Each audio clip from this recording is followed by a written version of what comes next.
Jenny! Oh shit! Sorry, JennyFurhh! There she is! There she is! There she goes! There she goes. All right, and I told her I wouldn't swear, but that's the first thing I did was start cussing. So hey, what's up? Family friendly, folks. We're family friendly. I am going to be turning off the whatever you call the alerts sounds for now. And also, I forgot to say this in my blubbering, Jenny. I forgot to say that if you guys have questions for our guest, there are fresh bars or channel points that you can redeem. It helps me keep track of stuff. There's also some fun things that are going on in the PG stream, Mr. Yes, we're gonna go straight PG. We're not gonna say spaz. We're not gonna say crazy. We're not gonna say any of those words. Okay, we're gonna keep it very straightforward. If you want to ask a question for the guest, you could. It's only one fresh bar, so it's very affordable. It's a very affordable fresh bar and a very affordable question. And just by being here, I think you get a fresh bar. So, anyways.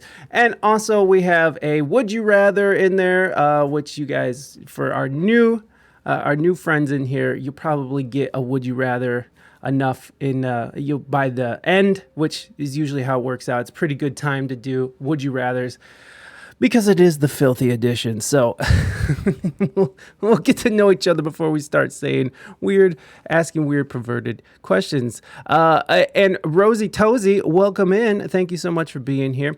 Can we phone a friend? Do I have the call-in anymore? I used to have a call-in, but I don't know if it's still there. But in any case, no. You cannot. If you need to, maybe. But well, you know what? Hi, Jenny. How are you doing? How are you feeling today?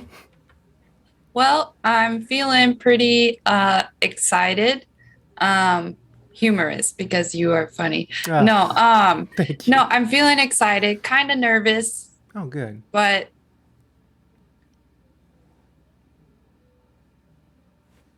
no, really just excited, I think. Well, that's good. I'm glad you took the time to be like really think about it. I'm sorry. I'm gonna give you more of an arm here, just because I feel like you deserve it, Jenny. You deserve it. The nervous thing. That do you get nervous a lot? Is that part of your existence? Because I know that's me. That's like I'm anxious all the time. I'm like I gotta go to a family get together this weekend, and I'm just like and like. I'm just constantly living in the future, just like, oh, Lord, please. Yeah, no, definitely. Because essentially I ended my stream today and I was like, okay, here we are now. And I have this in 2 hours.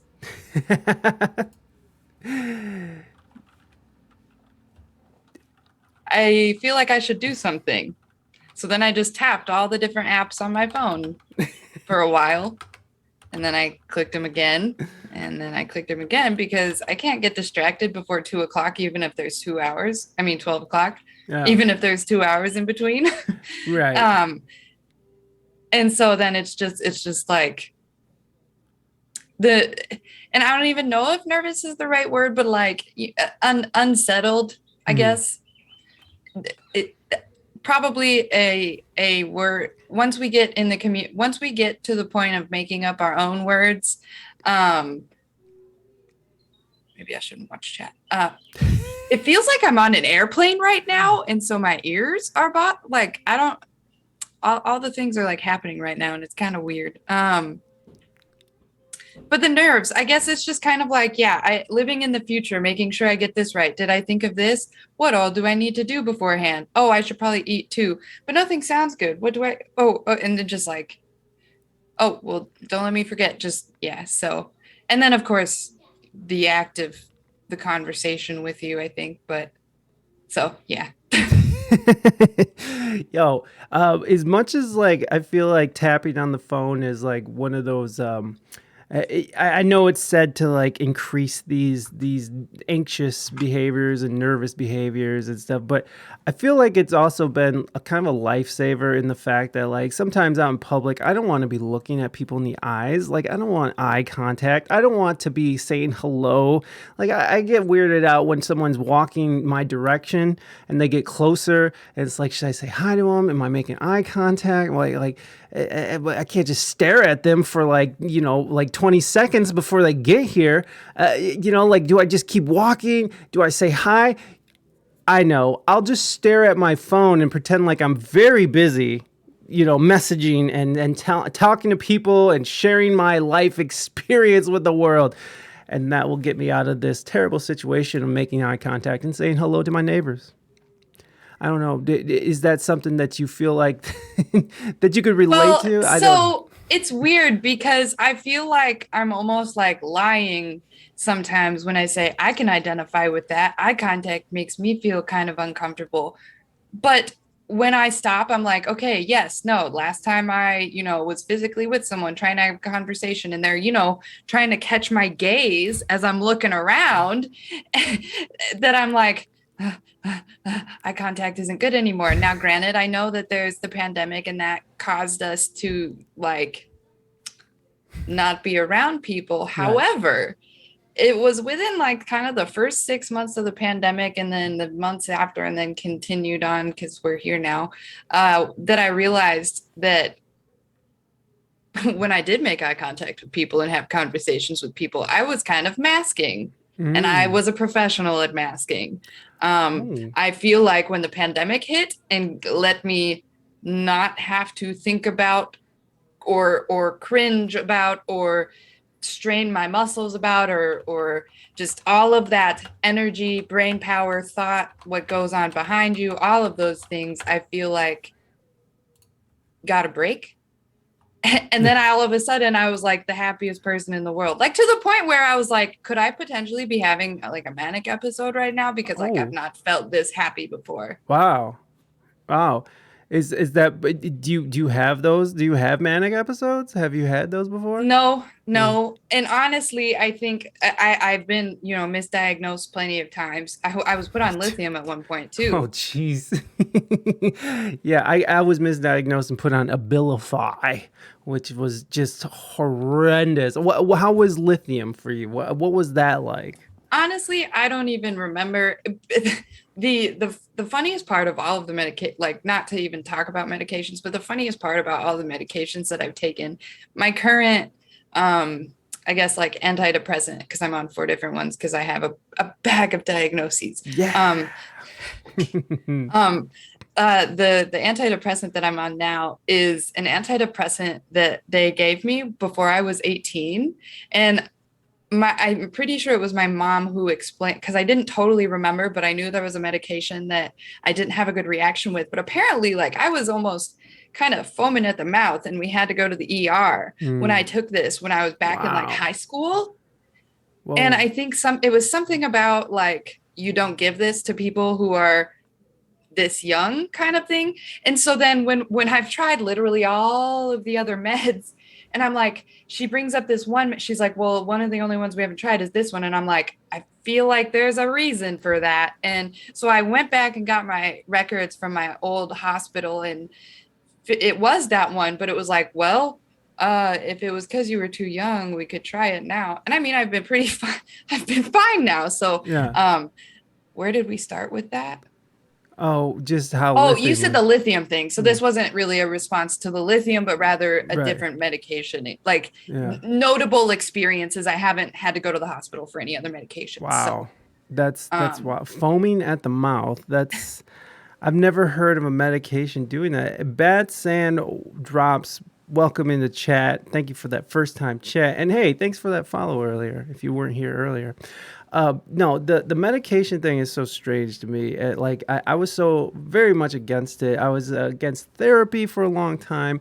I just wasn't, I just thought I could eat mushrooms and smoke weed and like that will get me through it, man. I was very natural and there were, going through the time where I actively was trying to get a grip on my mental health, really working at it and not just being like, yeah, I want to work on it and maybe I'll smoke some weed to calm down. It really was like I really need to get a handle on this because it was affecting me and everyone around me. So like it I just, for years and years and years, I never ever wanted to take any kind of medication. I still don't trust the pharmaceutical Yeah, companies. what I'm taking, I know that I am different than I am now when Hmm. I miss like my ADHD med or the med. Uh, So I take two stimulants, one for ADHD and one whoa, for hypersomnia, so to stay awake. whoa, And I notice a difference like without those in terms of the stimulant, but like I like I don't want to say I like to say, but like I don't know what I am like off of like how I could be different. I don't know what they're doing for me basically. And I don't want to have to be dependent on them, but I don't know, just like, yeah, I can't say I trust them, but I have like, I do have a history of like, so I think therapy wise, so I was like bullied in middle school. And mm, it's so funny because I can't remember, but I can't, I was bullied. And I also remember, so this is a really kind of interesting reflection because of how much I've learned about like the autistic community mm, and just like the neurodivergent community as a whole. But yeah, like, I remember I was not the worst bullied. I was not the worst made fun of, the worst like passive aggressive or almost jokes in your face kind of thing bullied. yeah, And I didn't ever have any like, my parents are still together. There was no abuse. There was no like manipulation. There was nothing like notable, no accidents, no extreme deaths or anything. And then I just have all of these problems in high school and beyond, really. yeah, Um, and I've always like, how did the bullying do this much of a number on me kind of yeah. thing? And when the pandemic happened and I got to start, I don't know, feeling like a completely different person ever. Like my brain was open. I was being able to take in new information. I mean, I know that my like kind of learning style and stuff is still different, but anyway, just I guess the space to breathe. Yeah. It's really hard to describe, I guess, but I know King Rome kind of talked about it on Sunday about how like, the pandemic, not to negate anything of the harm that took place during the pandemic. It really changed my life because I Yeah. was able to not only sit, stop, take a breath, but I also got to kind of look back at myself and learn things. And also, I learned about um, autism in more of a way than I like when I first. I think maybe met an adult autistic person because we don't use functioning labels. Mm, Low and high functioning just separates. I could be very low functioning tomorrow and be higher functioning the next day. mm, That's a thing. But like when I met an adult autistic person who didn't appear to have all of the problems that someone would fit, like you're socializing with me, so you can't be autistic kind of thing. right. And all of the things just started to come at me. And between autism and ADHD, I was like, because I got diagnosed with ADHD when I was 22. Okay. So my senior year of college, so no accommodations, graduated cum laude, Hey. but then got diagnosed with ADHD. And it's like the pandemic, I guess, like illuminated, I think, a lot of the problems I had, but it also gave me the space to investigate and Mm, try different things and learn like, oh, it was kind of like I have certain sensory needs, and now I have time to think about what I could use to kind of support that. And I can think of using things that, because I think that, not to say coping skills are becoming more accepted, but like things like wearing headphones to the store. mm, Like I don't go to the store now without headphones, and I don't spin in circles, and like things like I didn't know that I was overwhelmed by all of the things that were happening around me. I didn't know, so I would just like spin out, for example, in the grocery store, like, oh, but this price, this thing here, and then these, like I didn't know. And so it gave me a chance to start and like, I don't know, spread things out and kind of understand what was happening. And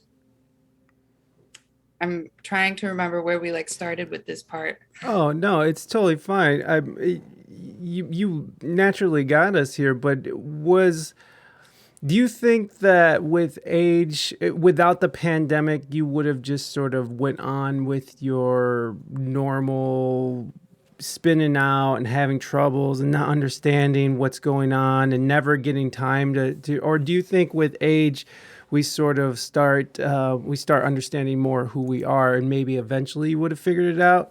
I'm because I had the same situation in the pandemic. I mean, that's when I started getting therapy. Well, it was right before the pandemic I started getting therapy, but then during the pandemic I was like, okay, I'm gonna try meds because therapy is great, but meds, like it seems like that's the next step because I'm not getting a hold of this stuff, and it did give me enough time to sort of work and do stuff.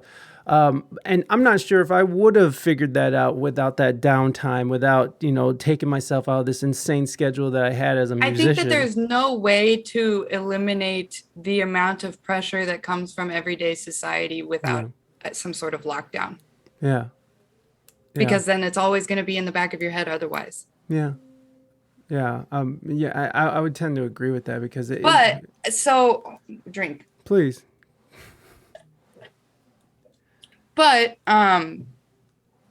what I have found myself later, okay, actually, here's the real question. Would I have been able to discover neurodivergent Twitter before I burned out past the point of being able to function? Mm.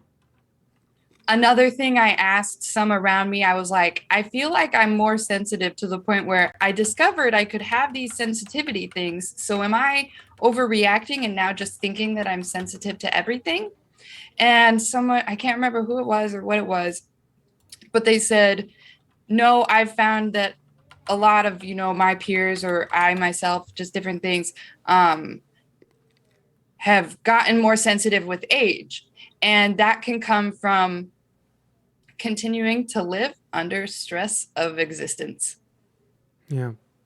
Because if I, and so I don't, it's uncomfortable to think about what I like. My brain also doesn't like to think about things to a certain point. Like my brain will like stop, like, cause it's like so unfathomable. Like another example would be, I guess, information of my privilege. I don't know, but rent as an adult, like now that money things, like I've been fired from my last 3 jobs. I'm on Twitch because I'm trying to do it myself because clearly I can't fit in anywhere type Mm. thing.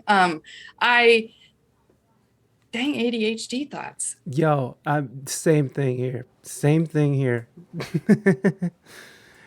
No, it's hard to keep things in track when you're constantly bombarded with everyday existence, and I feel that a lot, and I've had hard times holding down jobs in my past as well. Um, I just always find a way to like because I get bored easy, and I'm just like, and then it becomes this like horrible thing I have to do every day, and like it's just the momentum of going in and being unhappy, being bored, not being appreciated, not finding reasons to hate other people or they hate me or I just have always found a reason to be or get fired and not being able to hold a job. I just couldn't until I started working for myself.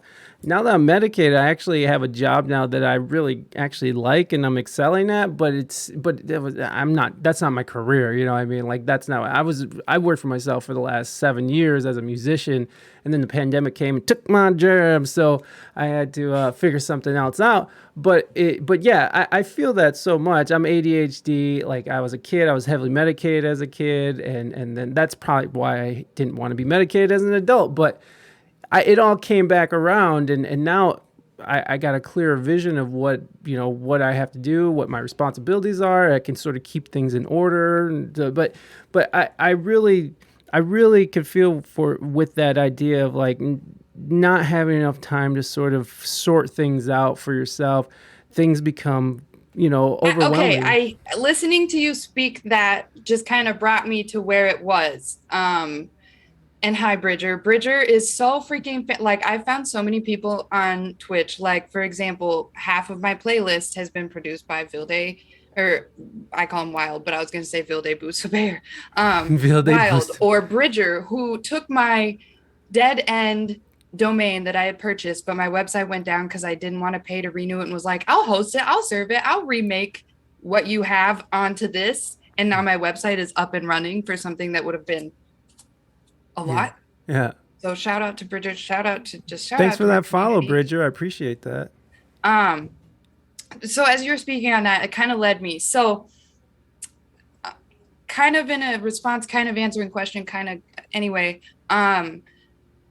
As a student, so I said I graduated cum laude. I have a bachelor's degree, 4 years. Didn't find out that I was ADHD. Like my mom is a teacher, and I know that like she was like, "How did I not know?" And it's just because of all of the poor information and education there is on it.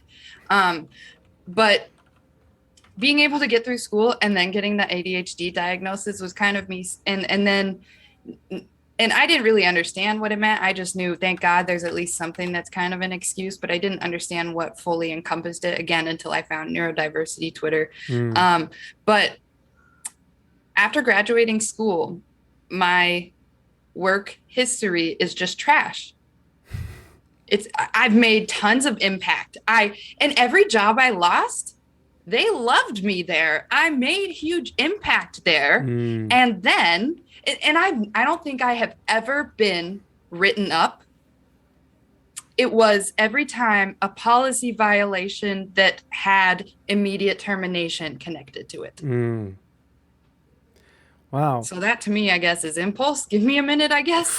Yo, impulse is crazy with the like impulse can be so I feel like impulse can be so driving and so necessary at some points in your life, but then it also finds you some very precarious situations where you're just sort of like, oh, I guess I shouldn't have did that, I guess. But I can relate to that so much. Well, what kind of things were you fired for? I'm just curious because I know what I was fired for, but I mean, like, All right. So but mine I was was a student stupid. athlete mentor at Iowa Okay. State. And that I did that for 3 years. It's the longest job I've ever held. It wasn't full time. I did it partially in college. And then when I graduated, I got to have more hours. It was amazing. I even tutored a computer science class that was so beginner that they didn't have any other tutors for it. But because it was just reading out of the book on how to do these processes on Word and Excel, I tutored 12 different student athletes in this class that I hadn't taken, and they all had A's except for one who had a language barrier. Oh. And then, so the NCAA has this thing called extra benefits. Hmm. And because I was in the position of my job and I only knew the athletes because of my job, that meant I couldn't do so much as give them a pencil Oh. or a ride or be their friend or any of those things. Okay. And nope, I didn't date a student no matter how much I was approached. Hey. I So there was a student who I developed a pretty good like rapport with, and his mom, like he just ran into a situation where his mom was going to put in a Target pickup order and he doesn't have a car. And I was like, oh, I can go and pick that up. And I think at the time you could still like go there, like it could be behind the counter and you could pay for it. And so that was on a Venmo transaction, like they had sent me the money and I paid for it with the Venmo anyway. So it was found through a Venmo sweep of, student athlete Venmos and tutor Venmos that I gave this student a service that someone else may have had to pay for, AKA Target delivery. Okay. And that's an NCAA violation. Oops. I was crying in that office, and one of the guys was like, "You're not a bad person. In fact, you're a good person. You just can't do that here." Yeah, that sucks. I don't like those sort of barriers that get placed. That ripped my heart out, man. I'm sure, because that's. But wait, there's more. Well, of course, there always is. So I had a job as a mobile crisis responder, which, as states continue to add to their mental health resources, this is something where they have a separate like suicide hotline for the state of Iowa, and I am a response counselor. So someone can call this line, and if they decide that they want someone in person to respond, they dispatch two counselors to that location, and we essentially like help them set up a plan or find members or do what they kind of need or take them to the hospital or whatever. And one day, because I talk a lot, I said something along the lines of, I'm kind of feeling off today. In fact, I think I said it yesterday or today. And I was like, oh my God, that like I just went into a rant of, this is why I got fired from my job. But I said something along the lines of like, I don't feel like myself today. And it was so like nonchalant. But then the next day, and my coworker was with me. And the next day, I get called in by HR and my boss, and they were like, so because you reported to your coworker that you were feeling unsafe, this isn't our policy that you can't work while being unsafe. So you're immediately terminated. And I was like, I wouldn't even drive my car if I was unsafe because I can't afford to pay for that accident, let alone anything I could possibly do at work. Not to mention, can you look at my call out history? I call out if I'm not okay. Yeah. Nope.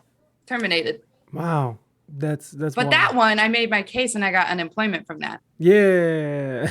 So that saved me there. But it was a mental health organization. Bear that in mind now as we go on to this third one. All right, let's go. So I think I got like 9-ish months of unemployment. And I was like, okay, at least I can breathe since my like, what the frick is going on with my bachelor's degree is in child, adult, and family services. Yeah. And I can breathe. So come February-ish, I find this job called Peer Support Specialist at NAMI, National Alliance on Mental Illness. Using your lived experience, like a requirement to use your lived experience to help support others in their journey. Yeah, I was wondering what a peer support specialist was. This sounds genius. Who does that? How did I never know? Oh my God, what? So I got hired. They were fantastic. They didn't mind my history. They understood. Like it was wonderful. And then I have to say, one guy did leave, and I feel like if he were still there. But anyway, very small staff, nonprofit, grassroots. So there's the executive director. Then there's the board, which I haven't met the board before. I hadn't met the board. But then there was like 3 of us employees and an office lady. And it was part-time. It was just amazing. And 2 weeks after we started, the pandemic hit. So we had to close the center. So what this job was we were like a walk-in center that was open every day that basically you could just come and hang out. Like there was food, you could cook, you could do crafts. There was like a quiet sensory kind of room. You could just do it's just a safe space to exist in. And so we had to close that. And so now our job description becomes post consistent images on Facebook using these quotes from the center, create videos based on these lessons in this book, send a letter every other week like trade to each and every single peer to let them know, host these Zoom sessions with these peers that you haven't met because we're in the pandemic. And then the social justice stuff. And there were 2 kind of incidents here. So they paid for my peer support training, which was a godsend because that's why I'm here now. They did not train me. It was trained through someone else, unaffiliated, which was fantastic. And so that was a 2-week training. And during that time, Juneteenth was coming up. And in a small group, we like finished our activities. And I was like talking about what we do at the center, and we were comparing because we all come from different jobs. And I was like, oh, a Juneteenth craft would be cool. And I texted my boss and was like, could we do a Juneteenth craft? And then later that week, I'm in the room after having, done all the wiping down every single possible surface ever, talking with my coworker who has worked there much longer and telling her about how the peers support training had been going and how I was starting to apply, because I think we were just starting to be back in the center because we had to start planning crafts again. because we opened back up in June, I'm in Iowa, okay? Yo, Ohio is the same thing. And she comes in, my boss comes in and slams her book down. She's like, well, since we're not doing anything, why don't we get started with this staff meeting? And can we start with the fact that we didn't have any crafts planned for this week? Oh. I said, well, I texted you. And she said, we're not going to do that. That could trigger the peers. How would that trigger the peers? My response was, but we're all white here. And she said, exactly. That was the first time I ever saw red. There was so much snot in my mask. Oh, wow. I can't even remember. So then I have that on top of like, oh my God. And then my 90-day review is due the next week. And so I'm filling it out, honestly, realizing that I haven't been able to keep up with all of the Facebook posts or all of the things, but grading myself honestly in that thing, because it's only been 90 days and we have to consider that we were going in the pandemic, give me some room. Yeah. And also kind of explained my reflections and what I wanted to work on. Felt okay. I went in for my 90-day review and she put this paper in front of me. And it was like a write-up that led to termination, and then put another paper in front of me that was a screenshot of a social media post I had shared on Facebook that was inappropriate in her eyes. If you put it up on the stream right at this moment, majority of the people would probably laugh. And then if you stopped for a moment and looked at it and thought, you might be like, oh, okay, I guess maybe that's crossing a line because, women think there's a few different ways to kind of look at it. But ultimately, it was a picture. No, I'm not even going to try to describe it because I'm not going to describe it well enough to plead my case, I guess. But basically, she went as far as to say the black man, the one single black man on the board, was appalled that you had shared this on your Facebook page. And so then that was an immediate termination because I violated the social media policy. I want to see this now. I don't. I mean, I would send it to you. It's probably buried, right? I'm like seriously scrolling through your. Oh, I mean, if you want me to, I'll. Yeah, I do because I'm interested, because it's really strange that they would pick this. Do you think that she was harboring ill will, or do you think it? Yes. Yeah. Or because people have been sort of seeing blowback from sort of showing these, different sides of them. I mean, one would say that maybe she was trying to stay out of that political realm and try to keep it more based on mental health rather than choosing to hold up. And that's valid, but based on her reaction to me in regards to that craft, because I was asking about other holidays that we've done crafts for, if someone can choose not to do that. And I think that the other part was that I had also been, coming in and I wasn't happy and perky because these things were happening, Yeah. One day there was a protest at City Hall a block away, things were tense. Yes. But the biggest part here is that this is a mental health drop-in space, and you hire people who have to have lived mental health experience. Mm-hmm. And she let me go. She walked me out saying, I hope you get help. Wow. I sent it to you on Twitter DM. Okay, tight. We're going over. We're pulling it up, y'all. We're pulling it up so we can all see what the My mom said I thought it was inappropriate for a public space, but I'm old. And forever since I've gotten social media, my parents are like, watch what you post that's going to affect employment. Watch what you post that's going to affect employment. And so I'll tell you, everything I do post even today, that is still on my mind. And I shared that knowing that it would be public. It was at this moment during the Juneteenth parade that Officer McNeely realized the beauty in all people. He now understands the fight for equality and unity of the American people. And for anybody who's watching, it's sort of a white bald cop who's standing proud with his head to the sky. And there's some she's like dancing on him. Oh, I see. Okay, so is she grinding on him? Is that what? But like she's also in cultural dress. Yo, and she probably has a really fine ass. So I'm not. I'm sorry. I did the thing, and she probably looks real fine too. Like I mean, if I was that cop, I'd be happy too. You know, I mean, like if I was in that position, I love this actually. Well, it's why I said like it would probably get laughed for the most part, and it's Yeah. like you could sit back and pick it apart. Absolutely. But I think that she was going too far because she specifically wanted to say that the black man on the board was appalled. The black man on the board was appalled. Well, I mean that is a possibility. I mean there is a I possibility. thought he would laugh. When she told me that, I was like, did he see it? Well, I mean, you know, it is a possibility. I mean, if you're going with that, there are definitely some conservative black folks out there who don't find this stuff funny or don't agree with everything that's going And on. so that's why I'm saying you can't, like, there were definitely, I talked with people afterwards because I was like, I very much recognize that it is valid to be concerned about, but if you want to zoom out a little bit more, then we go into the issue of why are they stalking my social media? Well, that's what's lame. Call her racist for saying the black man.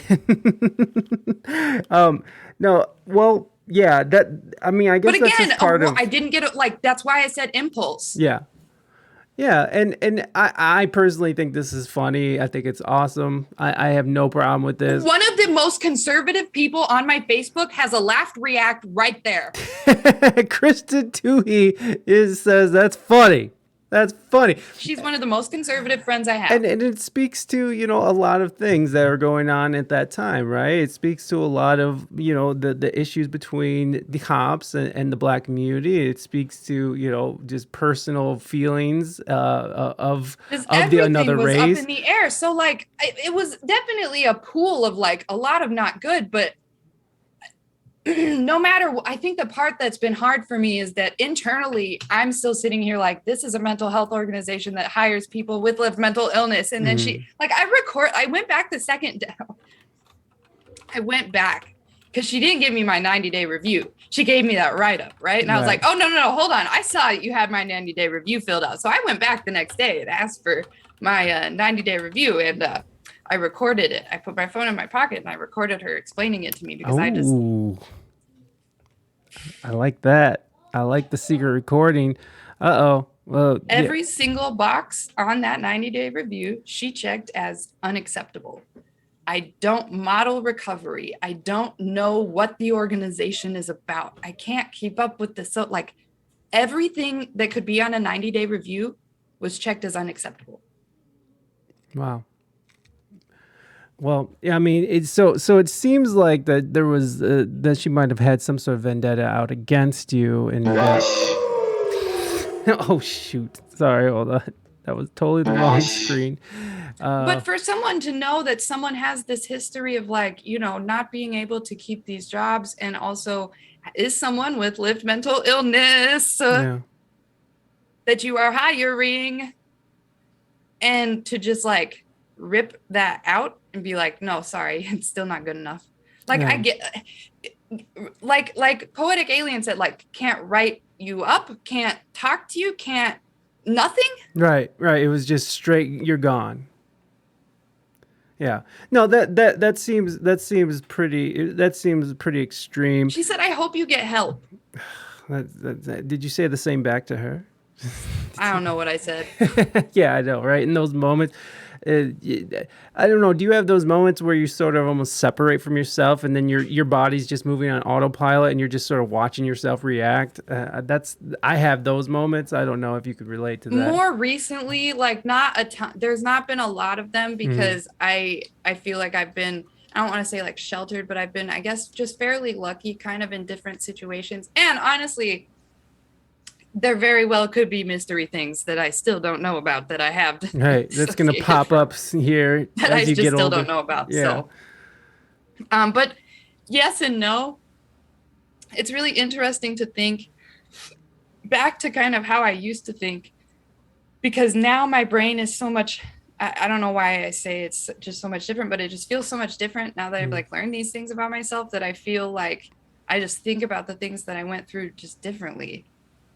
And I don't know if I'm like giving the full effect to what I could have been feeling in those moments, or if I can remember how I actually felt in those moments. So, and that might be memory. That might mean that I wasn't as present as I could have been, I guess. But now that I'm so present, it's hard to think, surely I was present in those other, so. Yeah. Yeah, and you were saying about your jobs that you were usually pretty good at it and you had good results and that you weren't. I have never been written up. Yeah. And it's just straight out. That is strange. That sucks. Um I She sent me a card saying you've been doing a great job. oof. That see that's weird. That's some mixed messaging. Don't reinforce me and then tell me everything I did wrong was everything was unacceptable. Right. Right. No, that is tough. That is tough to deal with. So how do you deal with those kind of situations? How do you take Well, I hit my wall, but luckily, so I had exhausted my unemployment benefits right before that job had started, but they enabled it to where if you had recently exhausted your benefits, that you at least would still qualify for like that $300 a week. Mm-hmm. So I got another opportunity to stop and breathe. And I finished my peer support training. I took the test, told them what happened, and they're like, yeah, peer supports have a hard time working for organizations because they like to scope creep on you. They like to give you more responsibilities than just supporting the person. Because oftentimes you are someone who can't do all of the bullet points on a job description and are there for that thing. So they were like, not to say typical, but they weren't surprised that I had lost my job and, still let me take the test and stuff. And I can't really remember. I think I was involved with like someone else's small business and I was like trying to kind of assist her. And then I was like, I kind of want to do my own thing. I think I can do my own thing. Yeah. I kind of want to. And then, okay, also, so to start throwing some music in here. The reason I knew of Twitch because of video games. But during the pandemic, my partner was living with me and he is a producer. He's just not been on Twitch lately, so I haven't referenced him. But he makes music. And, when all the pandemic started, all the people started streaming. So Illmind, producer, was streaming 8 hours a day, 5 days a week. And he was watching Illmind. And after I was like, what the frick are bits? What are you talking about? Like, what? Why are you giving someone pennies? Like, you don't have to, like, just all the things. And yeah. I kind of would watch a little more. And then I would he would do these Motivation Mondays. And that's when my fingers get all itchy, is when it's like, self-helpy, positive, uplifting, how do we forward? And I read a book called Chop Wood, Carry Water. How to Fall in Love with the Process of Becoming Great. And that's also the book that Matt Campbell from Ohio has all his football players read as well. And it was just like as a side note, it was kind of cool. I didn't read it because of that. But anyway, it was just, I've read so many amazing books since then, but it was really kind of, I think, the cornerstone for me that was like, as long as you put your mind to it and you keep showing up and you keep doing these things, like you will get there. And you can't expect to see like the really positive thing. Like it was just really good about patience, falling in love with the process of becoming great, winning in the dark. This is so the term, what is it? The process, I think Saban, if you're not in sports, you wouldn't know, but I think there's a higher name coach who it's like, oh, trust the process. And this is kind of what that is. Now, the ironic reason that book came on my radar was not because of the athletes. It was actually because I got roped into an Amway interview. Let's go, Amway. And they wanted me to read this book before they came back to the second interview, before they introduced us to their sponsor person. Hey. Yeah. Yeah, I love that. I didn't know what Amway was at the time, but my partner did. Oh, yeah. Amway's. I think my parents did Amway back in the day. Like, it's basically a pyramid scheme if anyone doesn't know what it is. It's You're basically And they sell literally everything. yeah, you're just hawking products and you're building other people to sell stuff under you and then they pay you money. It's crazy. I'm from Ohio. I'm from Toledo, Ohio. See Markin saying corn, corn, corn, corn. Plenty of corn here as well. We're doing a big. Is that's the video that you showed me? Yes, that I showed. So I showed him the corn video earlier, guys. Why don't we catch people up on the corn video? How about that? And then we'll come back Yes, to that it. works So for me. what were we just talking about? We're talking about Amway. So let's catch everybody up on this corn video because it's very very hilarious. So we'll go back to the screen here and let's have two Ohioans. Iowa. Listen, when I lived in Southern California, everyone thought that Ohio was Iowa, so it's easy to confuse. Yes, Iowa, Ohio, and Idaho. Idaho, yes, Idaho as well. It's like Idaho is like still kind of on the West Coast. So how are you? I say, okay, guys, I'm from Iowa, not potatoes, corn. Potatoes is in Idaho. Iowa's corn. I'm corn. I'm corn. All right, let's check out this Interstate 80, Iowa. Interstate 80, Iowa. Oh, and Munster Mississippi needs River. Okay, go ahead. Why don't you do that? Davenport. Corn, corn, corn, corn, corn, corn, corn. What's that smell? Corn, corn, corn, Iowa City. Corn, corn, corn, corn, corn. Look, a tree. Corn, corn, corn, Des Moines. Corn, corn, corn, corn, corn. There's that smell again. Corn, corn, corn, Council Bluffs, Missouri River. I'm still going to go feed him. I just felt like that was an opportunity to show him off, but he hates me now, so I'll be right back. Yeah, go feed your cat. Go feed Munster Cheese cat. Yeah. Why don't I show my completely outdated Cleveland video? Trigger warning, friends. Trigger warning. They do say some rude shit in this, but this is I'm not from Cleveland, but I am from Ohio, so that's Jenny. Well, okay. Where is it? Well, gee whiz, what happened? Oh yeah, here it is. Here, have fun with this one. Fun times in Cleveland again. Still Cleveland. Come on down to Cleveland town, everyone. Under construction since 1868. See our river that catches on fire. It's so polluted that all our fish have AIDS. We see the sun almost 3 times a year. This guy has at least 2 DUIs. The flats look like a Scooby-Doo ghost town. Don't slow down in East Cleveland or you'll die. Our economy's based on LeBron James. Buy a house for the price of a VCR. Our main export is crippling depression. We're so retarded that we think this is art. It could be worse though, at least we're not Detroit. We're not Detroit. Like I said, there's a... This is from 2009, as you can see here. It's from 2009, so we're gonna have to excuse some of the verbiage. It was a different time in 2009, very different time, very different. But it does sort of explain a lot what's going on. Amish country, yeah, we have Amish country here in Ohio. Here in Toledo, we're known for JennyFurhh. JennyFurhh is, of course, JennyFurhh is there any Toledo songs? JennyFurhh is the guy who cross-dressed. Is that okay to say cross-dressed? I don't know what's okay anymore. He cross-dressed on MASH. So I don't know if you guys ever seen MASH or heard of MASH. But that was a TV show about the Vietnam War, and it was about a MASH unit I think that's what they call them, a MASH unit. It was a medical unit in the Vietnam War. And and he was JennyFurhh. Poetic Alien, thank you so much for that follow. And look at my emotes. Look at him go. Still doing weird things that I'm not sure what's going on.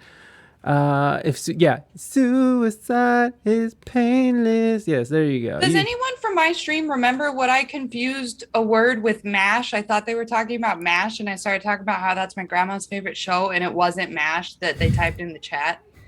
Does anyone happen to remember? It's Thomas. Sorry, I just saw MASH and Is Thomas Edison from Ohio? I mean, Thomas Edison. Also, the lady who was married to Tom Cruise for a little bit. Well, and she had babies with him. Suri Cruise. Katie Holmes is from Ohio as well. From Toledo. Oh, we have Tom Cruise. Oh, Ohio, Iowa. Tom Cruise. We don't have Iowa? Tom Cruise. We have Ashton Kutcher. Look, What? Rain? I look, and I typed Tom Cruise instead of Ohio. Neurodivergence. What? Yep, Milan, Ohio. Neil Armstrong. So there you go, guys. Lots of fun things. We had like 4 presidents from Ohio. We had Slipknot. Slipknot is dope. Was it Slipknot? I think it was Slipknot. Corey Taylor. Yeah, they are from Iowa. Corey Taylor. You almost said Ohio. Yeah, I know. That's just. Are you also the Field of Dreams? Ooh, we have Brad Pitt. Oh yeah, Brad Pitt's from what's he call? Florida, right? or are you from Florida, Gene? I know you're in Florida, but I don't know if you're from Florida. I know that he was from the South. And Sarah Jessica Parker's from Ohio. Oh my gosh. I guess that new show is pretty good. I would have expected her to be from New York. Yeah, right. The Wright brothers. Okay, here's a fun fact about Ohio is that we fight with North Carolina on who invented aviation. So on our license plate, we have birthplace of aviation, and in North Carolina, I think it's North Carolina, they have on their license plate birthplace of aviation. So we kind of got a thing. I'm not going to go there anytime soon. That's a great Midwest thing. Excuse me. Sorry. Okay, if this is fun, if this is like fun, awkward video time, can I send you a TikTok that I made of my dad and his neighbor using, Charlie Barron's? Is that like... That he's like a Midwest guy that does the Midwest things. Oh my God, I can't even explain it. I might. I spend an exorbitant amount of time on TikTok, so probably. You do? I don't actually. I do. It's really sad, and I just found out how involved the Chinese are in like stealing our data, American data from the American TikTok. I'm not trying to talk shit about the Chinese, but the country, the people who run the country over there are crazy or wild. I'm sorry. No ableism here. No ableism, folks. You stay out of here, ableism. Send me the thingy and we'll play it because I'm always up. I sent it on Twitter DM again. Sorry. No, I don't care. That's an easy. I'm already there. Let's go. The fish fry. It's a Midwest staple, like beer, ranch, and spend an extra $10 on gas. Drive 45 minutes to the nearest Olive Garden because they got free breadsticks. The fish fry. Oh no. Oh no. Midwest staple, like beer, ranch, and spend an extra $10 on gas. Drive 45 minutes to the nearest Olive Garden because they got. So what I did was I used the fish sound fry. It's from Charlie a Midwest staple, Barron's, like beer, does ranch. All the Midwest videos. Yeah. And he was making something like he was doing a fish fry. Yeah. And I don't think they were doing fish. I think they were doing something else. But it was such a dad sound and so Midwestern. I don't know if you heard what he was saying and stuff, but yeah, ranch, fish fry. It just like the ultimate dadness.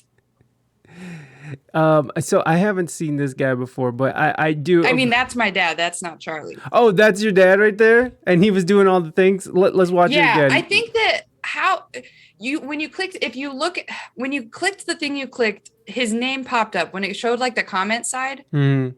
Oh, I see. Spend an extra $10 on gas. Drive 45 Click like minutes the comment to the nearest side. Olive Garden because they got free breadsticks. The fish fry. It's a Midwest staple. Original like beer, sound. Charlie ranch, Barron's. There he is. There he is. Oh, come on, bruh. Okay, so it's just funky layout. Yeah. Oh, jeez. Packing for a. Hold on. Let me see. I can go like this. And we'll cover up a little bit of Jenny's face. Sorry, everything's Under the rack. Andy, AIS 930. I have seen this guy. Billy, lock your door. Jeez. Packing for up north. It's a big day. We train all year for this. Tetris, 2 times a day. No exceptions. Been doing it for 6 months. Do you mind? Come on. The shapes come in all different sizes and you gotta find a way to maneuver them and you don't have a lot of time. Because everybody waits till the last minute to bring their suitcase down. All right, tent, check. Tackle box, check. Testicle toss, check. Get it? right? Because there's 2 of them. So this year I'm hoping to have a lot more suitcases, a lot less grocery bags that they just threw their crap in. There's no circles in Tetris. Hey, who put the woodcock in the packing pile? Bridget, is this you? We have just enough space for everything we need, okay? But if you got a reason, I'd like to hear it. It is a nice woodcock. Do I need a trailer? Did Michelangelo need a chainsaw? This is my blank canvas. I'm an artist, a visionary, a dad packing for vacation. Let's get to work. We gotta pack the truck. Come on, what else you got? Where is the top for this? Too late? Time to get in. Some people say Tetris is about precision. We know it's all about speed. Every minute we spend here, less time we spend on the lake. 1 ski, 2 ski, red ski, blue ski. Daddy likes. These Crocs gotta get better grip. Keep it coming. Dad's in the zone. Don't stop believing. Going through the ba-da-ba-da. What else we got? There we go. God, this is so relatable. It's like a glove. Terribly relatable. Whoa, what is this stuff? Well, last call was an hour ago, okay? What's in here that's so important? Your sleeping bag? I don't know how we're gonna find room for that. There's nothing in here we don't need. All right, think. Let's just set this here for a second. No. I got it. Aw, shoot. No, Not wasn't the his time woodcock. to go. This is why I want everything in suitcases, guys. Dad's not crying, he's just sweating in his eyes. You know, who needs a Bowflex when you got ratchet straps? That's not going anywhere. Let's get the AC cooking. Has anyone seen Dad's cell phone? Can someone call it, please? It's the Tetris. We gotta unload it. Did everyone use the bathroom? Speak now or forever hold your pee. You guys get that? Up north. Why has no parent ever said, everybody out, "Speak let's now set or up camp. forever hold Just your gotta peas"? grab the I old know, tent. that's pretty Put it genius. right. Where's the tent? Tent? No. What do we do? Duct tape. Dad packed everything except the tent. Well, kids, the bad news is Dad forgot the tent. But the good news is he remembered the duct tape and the tarp. The nice thing about the Silverado is it comes with a bed. And look, you each got your own rooms. Won't this be fun? And bead curtains. Bead.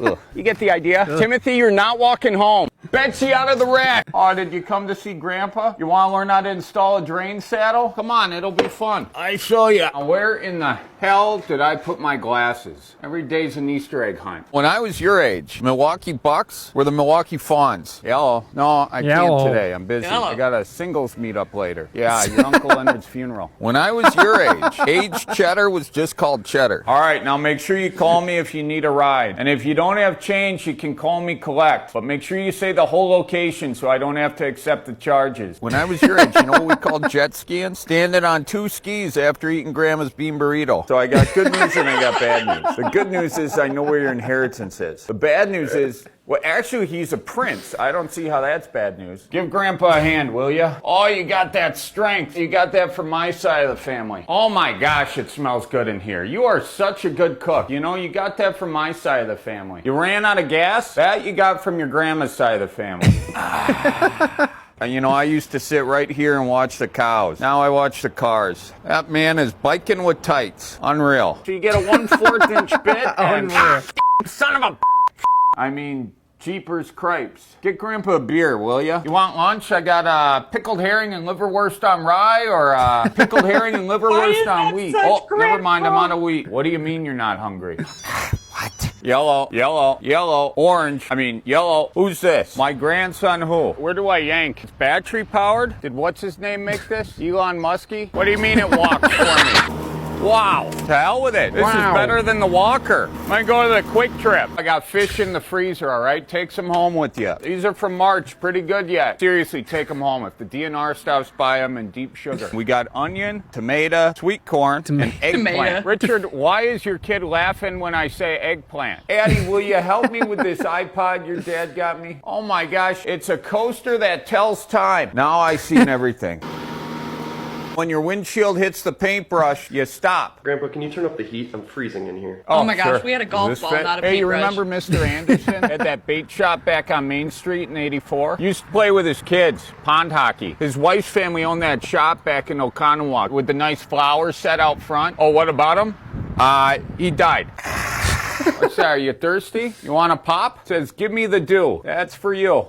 It's like from Tomatoes are coming up good. 1975. Can you make the words bigger? I can't read this. This is a bill. I don't want to read this. This is a good lesson. Technology is evil. It's just a bunch of gosh darn corporations sucking the little time we have left out of our souls until this rock spins into the sun so they can buy a third yacht. Oh, it's not a bill. It's a credit. I get 2 months free on Spectrum. Gotta love technology. You remember Tom, the priest from St. Anne's? Yeah, he gave those long homilies. One time I clocked him in at 42 minutes. That was the homily about Jesus multiplying the fishes and whatnot. And I remember saying, you know, why can't I multiply the fishes like that? Oh, what about him? Oh, he died. Gosh darn Philip Morris. Alexa, wake up. Enough of the silent treatment. I'm sorry I called you Siri the other day. Hello. Who's this? It's me, Grandpa Molly. Why are you calling? You called me. Why am I looking at your ear? What? I see your face. Jeepers cripes, it's voodoo. I gotta go to confession. Boom. Read them and weep. Say my name. Grandpa. You're gosh darn right. This is great. I'll be able to get my steps in.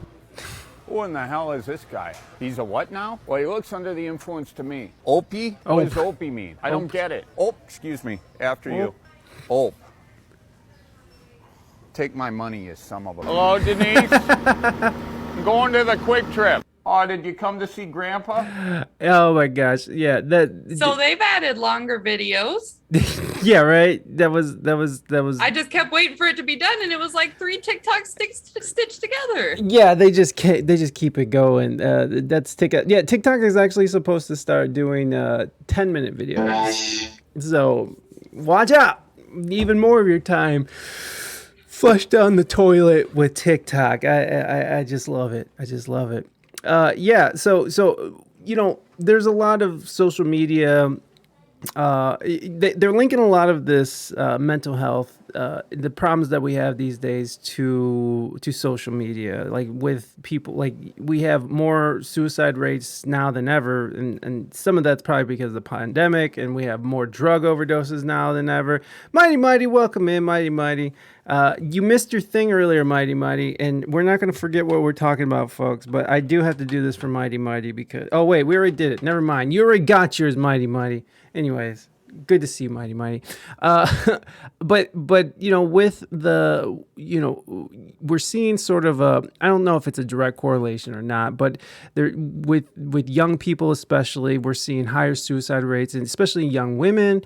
I don't know. Do you think that is attributed to social media? And if so, what do you think is the cause for these upticks and all these terrible things that are happening to our youth and to people in general? This is a really hard one for me because I have kind of been trying to defend my no bounds internet use since I got on the internet. No, really, like this is one of the best stories. We got our desktop computer. It's in the dining room. Mom would wake up in the middle of the night to go to the bathroom and see the blue light glowing in the kitchen. And so she would come out and I would be hiding under the dining room table because I just popped the screen off and ran under the table because I was online playing my game in the middle of the night. So then she'd start taking the keyboard away and I learned how to use the on-screen keyboard. Then she took the mouse, but I figured out how to use the keyboard. She also one time changed the password to the login, so then I logged in with admin. Nice. You know, I think of, oh, why haven't you unloaded the dishwasher yet? And it's like, I'm still on the computer. And obviously we also have to consider the whole, you know, whatever comes with ADHD and not knowing it, what that presented in me kind of as a child. But the internet saved my life more than it hurt. I think that I was able to, and it'll be interesting it'll be interesting for my mom to listen to this because earlier I said sometimes, you know, if it's been a long enough time and then I'm in a different enough place in my head that I might remember things to be like less severe than they were. Yeah, so, you downplay it, right? With that being said, I feel like I squeaked past the detrimental effects on teens. I was in young adulthood by the time that, you know, one of the most impactful ones would be Instagram was affecting someone's image. I think that granted, I haven't always liked how I looked, like even through college, but I had a sense of self. So the catfish thing really gave me my sense of self, and that was right at 18. Why did it give you your sense of self? Because this random group of partially also famous people, but also this crew, and these famous hosts enjoyed my time, complimented me, hung out with me, gave me no negativity, didn't know my history, took me across the country, dealt with me when I dropped my microphone pack in the toilet. And they enjoyed me. And all of a sudden I was like, oh, so there are people that can like me. Oh, wow. Because thus far in my hometown of 11,000 people, one high school, one middle school, where even surrounding towns also attend those two, Right. like we don't get broken up. And at that, like, you know, when you're in a place like that, there are already like, you know, tags or hashtag. There's already like tags attached to who you are or the name or what you're like or what you were even like when you were growing up and not now. And yes, bullying still kind of took place on the social media, but it was like MySpace, top friends, or Bebo love. Yeah. And I was on an online game before the social media started. Yeah. So I played, and it'll be interesting. I don't know how much older you are than me, but I played Habbo Hotel. I don't know what that is. I wasn't. Yeah, I think just before or just after your time, probably. No, I'm almost 40, bro. So Fair enough. I just never was into the online gaming stuff. That's okay. So the difference between it is like a lot of people would be like, oh yeah, like RuneScape. RuneScape had a point to it where I know a ton of people make friends on all the games, but all of those games had points. Habbo was literally it was Habbo Hotel. It was a social game where you could create your own. It was like Sims, but social, like online internet. So I am cool. VU, but more cartoonish and not as sexualized than that. Because you had little cartoons and you had funny clothes and stuff compared to, you know, humans, I guess. Yeah. But I was making online friends and I was finding space, and I was like, you know, I was finding people who enjoyed, you know, interacting with me and stuff. And I think that kind of happened at the same time that other social media was coming around. And so even though I still kind of like, you know, had kind of crappy interactions on social media with friends that were in real life, I now was building my online kind of family. And, you know, there was even one time, so like, I can think about buying Habbo coins with my mom's cell phone, and it was like a 25-cent text message on the flip phone, or talking to one of my online friends and on a cell phone, and my mom was like, "Who are you? Don't ever contact my daughter again," which all are like totally valid like parental behaviors. Like I'm not downing on you, Mom, but like it was a time when the internet was still like scary, but it wasn't as detrimental as it is today. Yeah.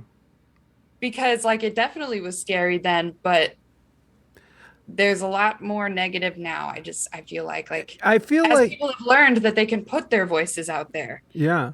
That continues to happen more. I would say that we're probably more weary of the internet then, because remember when meeting up with somebody on the internet back in the day in the first, that was like, oh my God, you know, like, so you're gonna get Catfish, I was on in murdered. 2013. The term catfish had only like been coined in that definition like 2 years prior. Wow. Yeah. So and predators.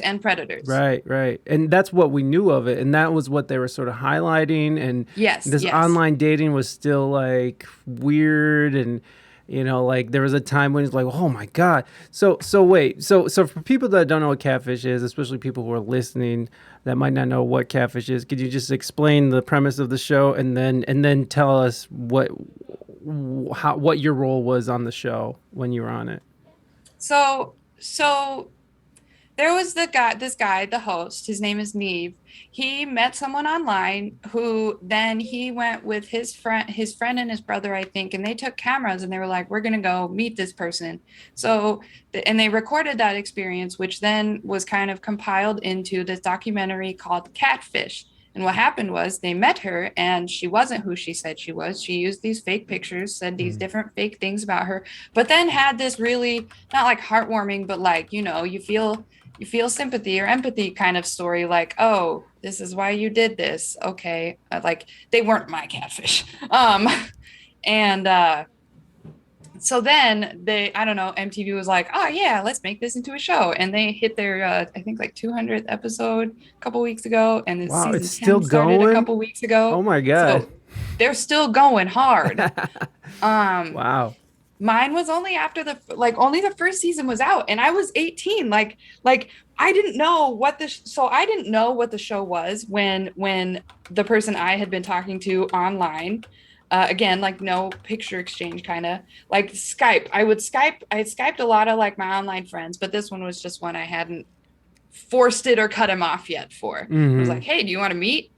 And I was like, I guess, sure. He's like, yeah, we can meet through this Catfish show. And I looked it up and I was like, this seems weird. But again,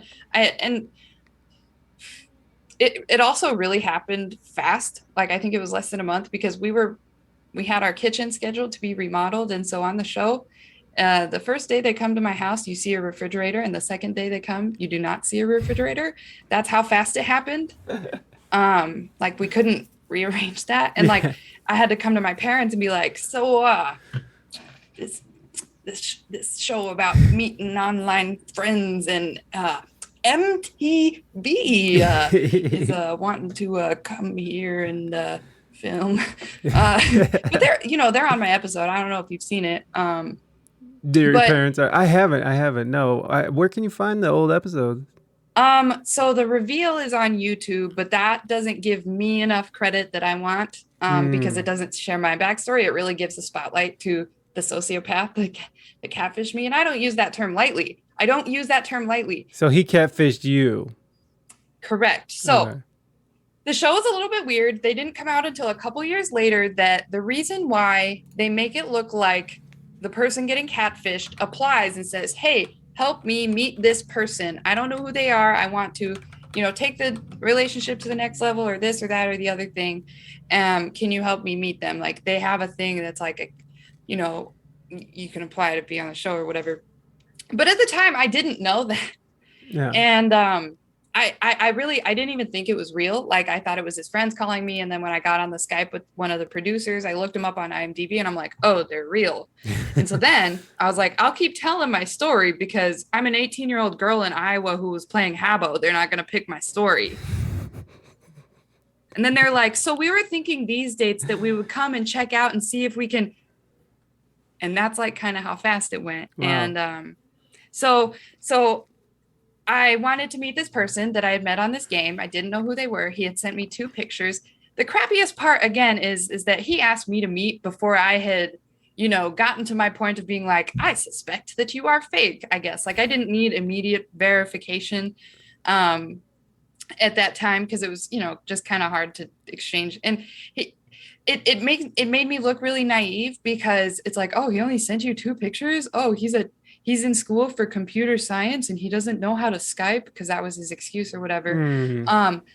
A couple years later, they came out and explained that more often than not, it's the catfish who applies to be on the show and want to have support breaking it to the person that catfishing. Oh, that's such a weird way for support. Neve and Max, who are the hosts, and then the crew that are there on scene, they do not know.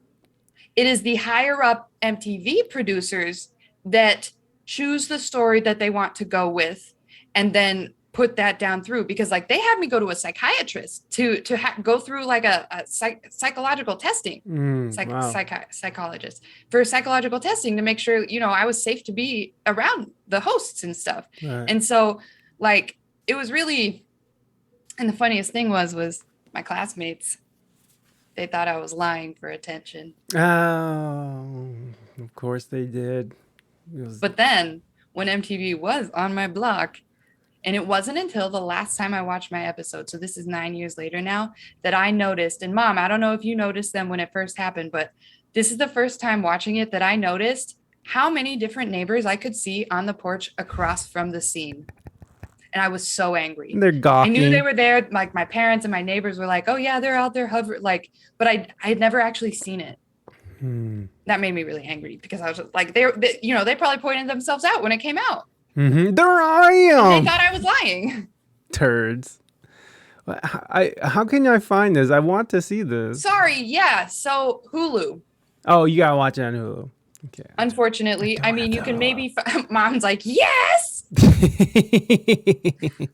Because they had people outside like trying to make sure people didn't get in frame or had them like sign something if they did get in frame. Like it was big. I skipped my last 3 days of my senior year of high school. I was like, see ya later. Yeah. Yes. So unfortunately you have to have Hulu. I do occasional showings on my Discord, which I know is effort for people who don't want to, but like if you don't have access to Hulu, I don't let us know. Find someone who knows how to find the things online without the subscription. If I was to search it out on one of those sites, you can search Jen Catfish and you'll see my face. Jen Catfish. That's how easy. Nice. Now, granted, I don't know if that'll take you directly to an episode, but it will pop up like a highlight. Again, that's a DMCA thing for you, so it would only be if you wanted to. But yeah, so Mom said season 2, episode 6. It's called Jen and Skylar. Oh, is that it? Jen and Skylar? Yeah, so it is. It is pretty easy to find. It comes right up on the YouTubes. So this. But like I said, that's just the reveal. It also wasn't until this year that I found my episode referenced for 15 pages in this book about narcissism. Oh, and talking about 15 pages directly, because I think it was a book about like reality TV and narcissism or something like that. Oh, okay. My specific episode, they broke down and it was 15 pages long. Whoa. Dang. How much money did you get from that? 0. Low key. I couldn't find her anywhere. I'm still trying to figure it out. We're gonna just DMCA ourselves a little bit here. All right. Do it. So this is just the reveal. And you're 18 years old. I turned 18 the month prior. Oh my God. So you just turned 18. So like I was just now not a minor. Like and it took me a couple years too to be like, why weren't they more concerned? Like why did they choose my like furthermore, like I was a fresh 18-year-old. Like I'm surprised that they picked it. Fresh. Fresh is an interesting word to use. Well, I mean, like I could have been a minor 2 months prior type. Like, exactly. No, I get what that said he was 23. Let's so Skylar's supposed to be 23, and I'm guessing that's not the case. And so here, that's my face when he comes out. Yep. Okay, let's back it up a little. Let's get this reveal going. This is the juice. All right, we're gonna watch a little bit. It's a lot of bit, bro. So this guy has tons of other ladies or whoever he's talking to. I found out later that I knew one of them. We were friends. Like online friends? Oh wow. We had a question from Bridger. He said, "What time is it?" And it's 2:42 for me, and it's 1:42. I don't know if that's some sort of inside joke for your community, but there you go. Also, you don't have to finish it, but I do want to say I do defend myself later. Okay. Well, we do. We're gonna go through it then. But I'm just. Oh, can I? Okay. So notice Neve has his arm around me, and so I was actually on a podcast that he wanted to talk all about my episode, and he noticed the things I didn't. Like the first thing he said was, "Did you notice how manicured those bushes were?"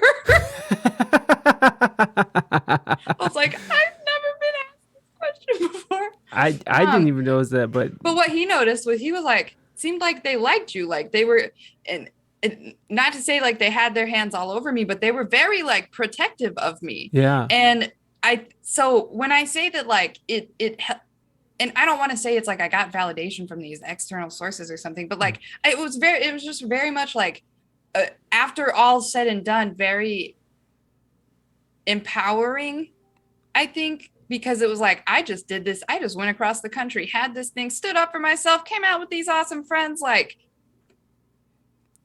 and it's not like I was dating him. It was like we were friends. I was kind of interested in him, but I didn't say, yes, we are dating. Like I wasn't going to date unless I knew, basically.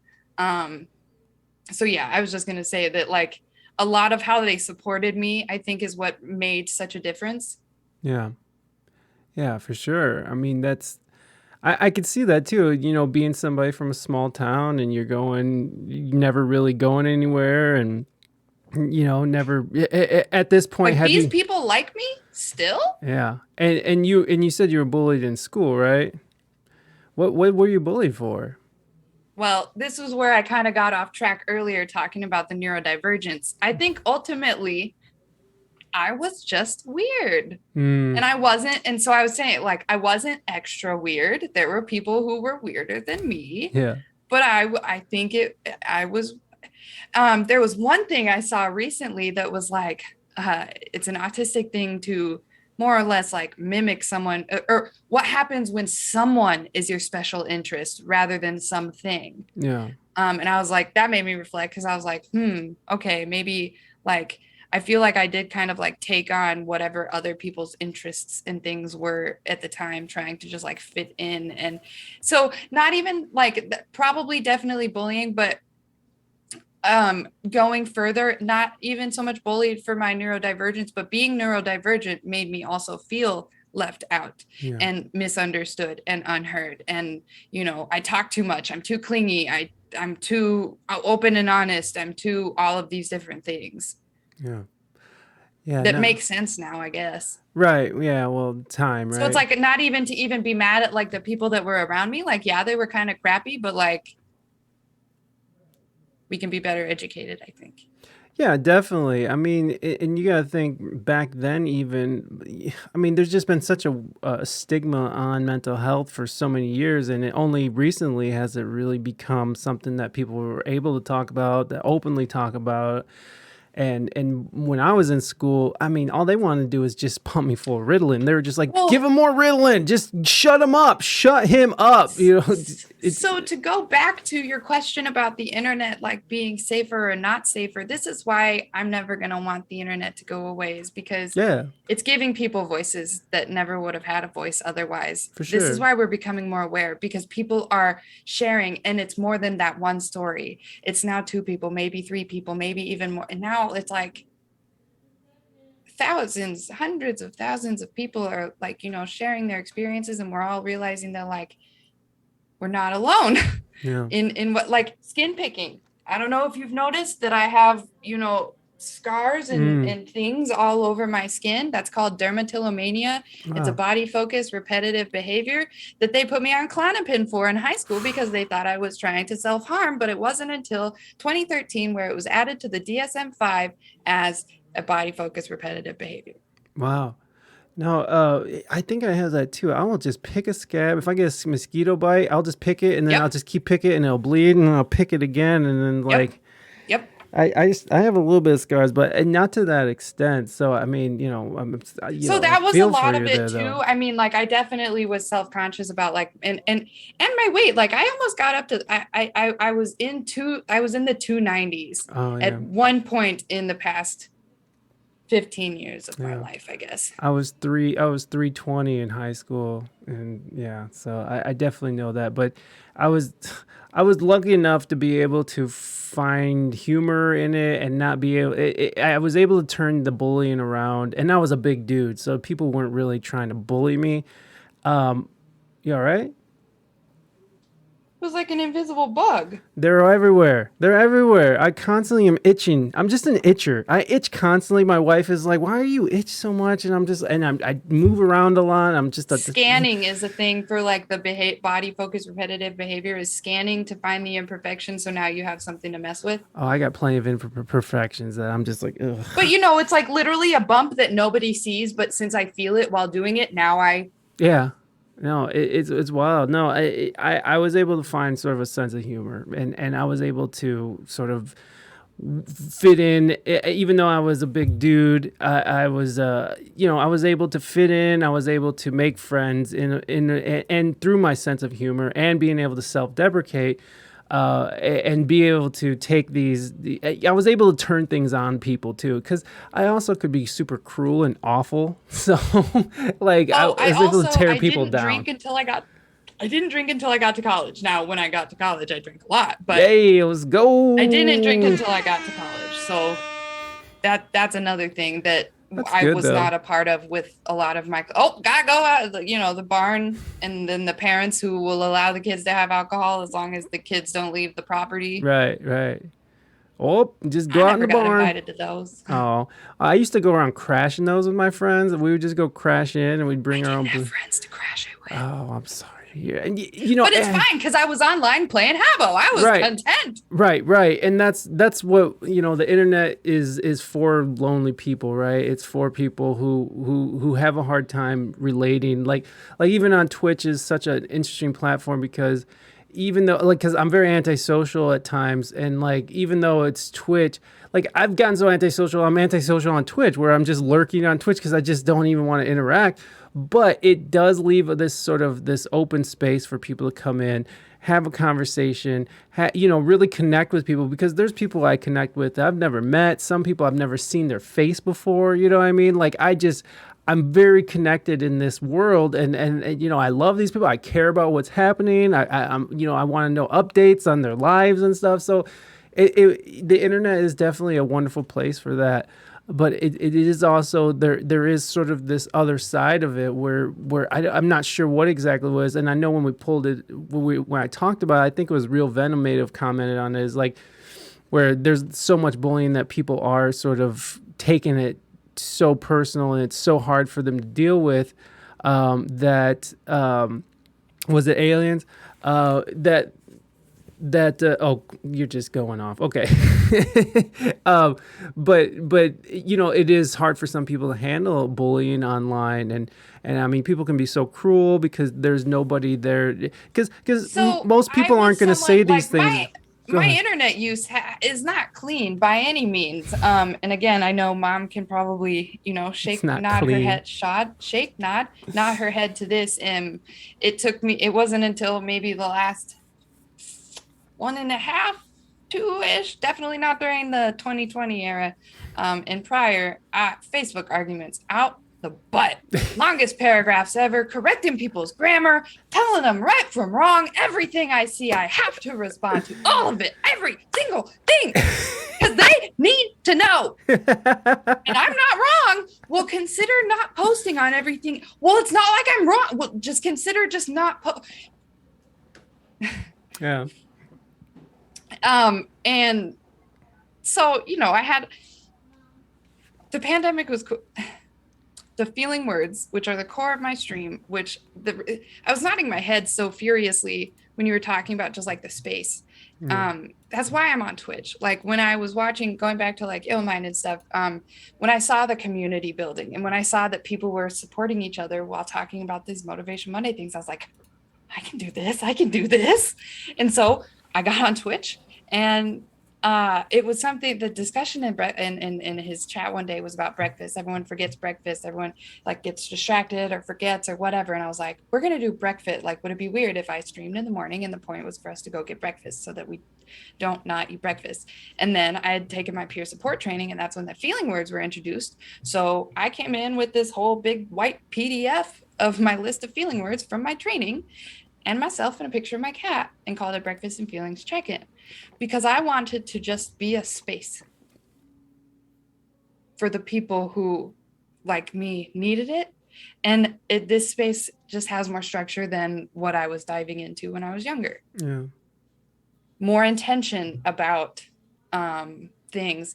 And the reason I interrupted was because, so as I've continued to grow with this feeling word thing and really start leaning on oh my gosh, I'm actually becoming aware of things as I've learned more about my feelings. So now I'm able to notice when my blood starts rushing, or I clench my fists, or I'm jumping to try to respond to someone on Facebook. I notice it now. Yeah. And it gives me a second to stop and be like, this isn't worth my energy. And that was one of the other things I learned. I essentially removed my energy, removed myself from spending energy on basically everyone. Like I didn't talk to my parents for a couple of months and I felt bad, but I was like, I'm asking for this time. Please don't think that it's anything personal. I can't, I need like this. And so after that, I kind of slowly started giving my energy back out. And so it's like, it took this kind of transformation to be able to not respond to everything that I see, not get engaged in every, Facebook fight. Because like it wasn't even like the bullying, like kind of bullying, but more so like, when people get angry, they start insulting and I'm sensitive. Yeah. And so I'm crying because I'm right and they're insulting me and they're not getting, and it got kind of heavy when things started becoming noticeably different between our family. And so it brought like a lot of not good experiences. But I think that it takes having the tools that we should have been taught in school anyway already. But since they didn't want to take the, like there's just so many backwards things that it's like, what do you expect for, I don't have expectations for anyone anymore because what did you expect? Yeah. Just in general, we are a world of hurt people hurting people. Yeah, I definitely agree with that. It's and it sucks, that to some that's how they sort of get through their own pain, is to sort of inflict pain on others. And that's how you get like trolls who are just awful, say terrible things, and just things that they would never say to someone's face. You know what I mean? And that's the big part about it, I think, is that a lot of people are able to hide behind anonymity. What? Anonymously? Anonymity.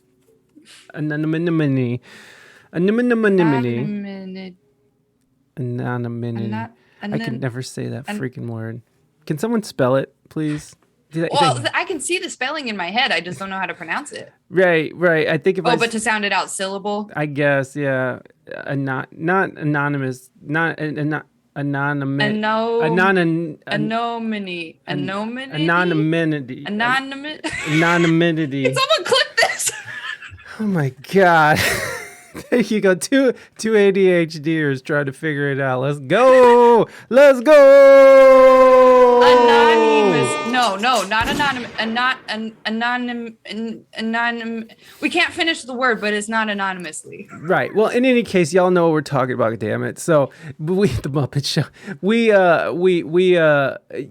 able to hide behind this anonymous screen name, and we're able to sort of just get this vitriolic hatred or pain that we're feeling, or self-hatred that we have towards other people, and it's very. We're moving on, Jen. Sorry. Anonymity. Okay, look, I just said we're moving on, and here I am. But yeah, it is. I think it's a very sad thing that's happened. But again, it's been a really cool place for people to find community, to find belonging when you don't have belonging, because to learn that there is room for your voice out there. Exactly. Yeah. I even came across a person who apologized for posting in my Discord, and they said, "I'm sorry, am I allowed to do this?" There's so many things that they've been told that they're doing wrong that they don't even know if they're allowed to do anything anymore. I don't remember where I was trying to tie that to. Side note, it's getting too hot in here, so I need to turn my air on. Sure. Do your thing. We're gonna go back into this video here. Where should we go to? Towards the end, or is it use your little thumb. So also to note, this is the first time Neva Max had ever cursed on one of their episodes. Oh. Wow. Because they're you could watch when he's talking to me, because I think that those words do have impact. You mean he as in Neve, sorry. Okay. And that's towards the end, or just it would be before, when I'm confronting him. Oh, I see. Like when but just play it. I don't really care anymore. Oh, they just walk. Dang. I was curious before you go do your thing. It was any of this staged at all? Was any of this? So the only reason he has a mic is because, again, because those higher up producers know. They know. I'm pretty sure it was a separate set of crew because, again, the cameramen cussed at him. Wow. Yeah. That just wasn't in frame. Max tweeted the night this came out. Max tweeted and he was like, "There was a lot that had to be removed from this scene for legal reasons." All right, no worries, Morgana. Yeah, that makes sense. So they were like really upset by this. They were like, "Why are we here? Why are we here?" Yeah, that does seem like a very selfish thing. It seems like he wants some sort of attention. He's some sort of... Which is, and people have noted, they're like, he's looking at the camera. Yeah, he's staring right at it like, hey. And so if you ever, like, I'll have to find those like 15 pages, but it's... Okay, sorry. But it's like the way that they like describe they point out each and every behavior. It was very interesting, like very full on, like extreme narcissist. Wow. Yeah, I'm sure. And did you get any sense of that when you were talking to him online before you went through with all this? It was very much. And did it ever get intimate to a point where like you were developing feelings? You know, I had also been dumped that. Alexa, stop.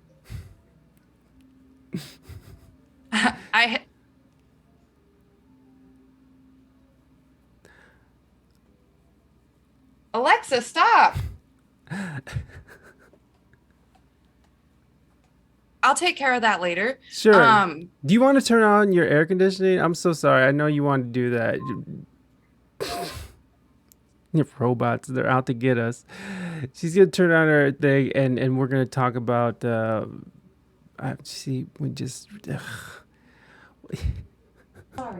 I'm having trouble understanding. Yeah, we know, Alexa. We know what you're having trouble with, you weirdo. Play the video, and I'll come back. All right, we're gonna keep watching the video. Oh, we gotta remember, y'all. Remember this. Alexa wants to be. We gotta remember that we're trying to get the answer on whether there was feelings involved, real actual feelings involved before meeting, and she was starting to say that she was involved in a relationship. I believe that's where we're going. So remember that. Keep that. Put a pin in it. Let's take a pause for the cause here. This is more of a dick move. I would argue that it's more of a dick move to bring someone across the country just to just, you know, to do this. To do this. Who did you expect to pick up from the bar with your new game after this? Right? It's like, did you see me on Catfish? Yeah, that was me, the guy who was being a real asshole. Yeah, what's up? You want to come home with me, baby? All right. All right. PG, everybody. I just don't like this guy. All right, this guy. I'm getting emotionally involved here. All right, I'm getting emotionally involved in this Catfish. They were very supportive. Yeah. All right, Poetic Alien, have a wonderful rest of your day. Thank you so much for hanging out with us.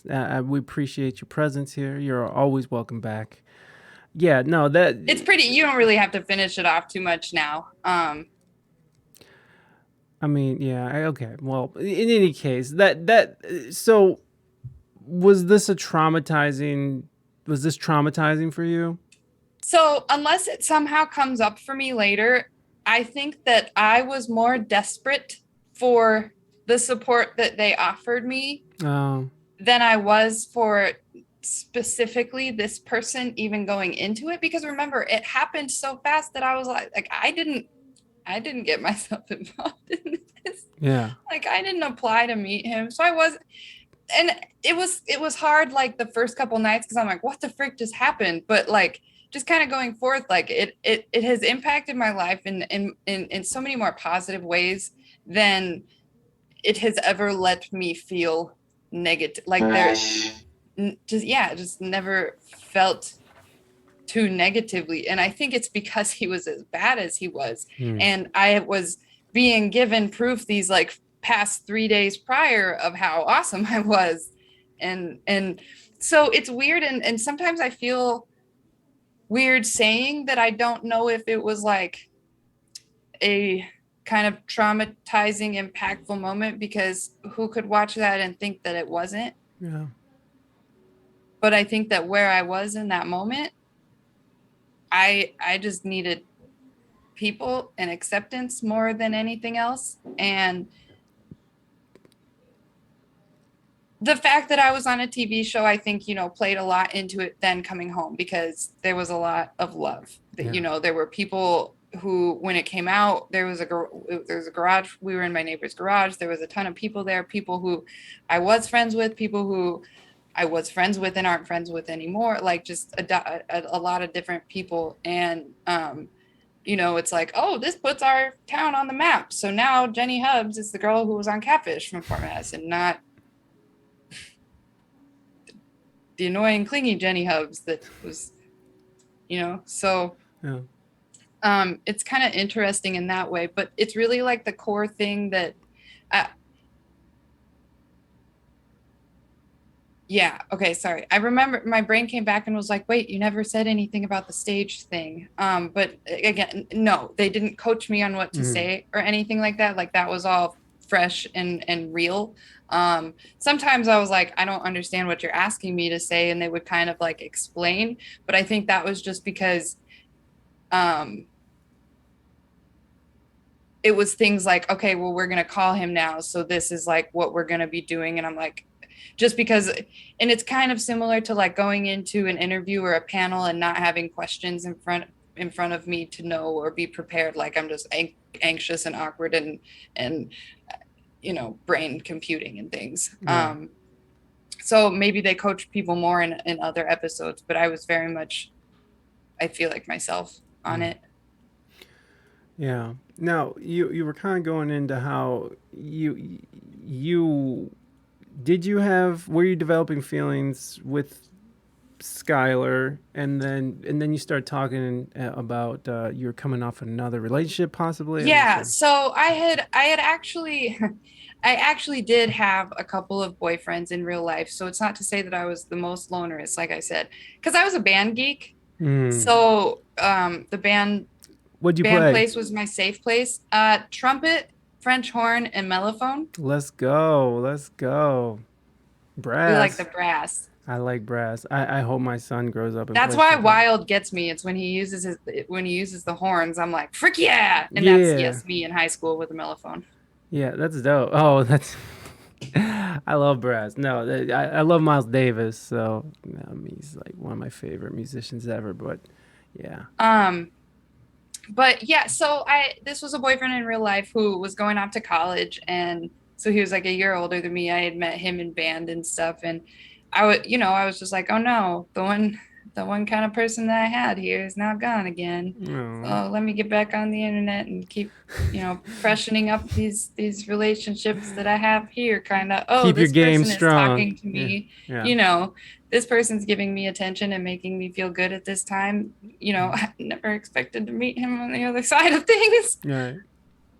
Right.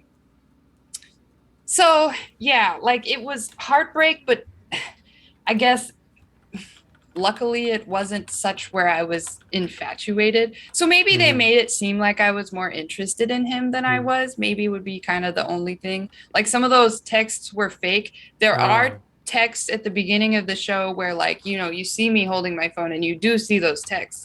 And they like, I think one of them said babe because they were like, babe. Yeah.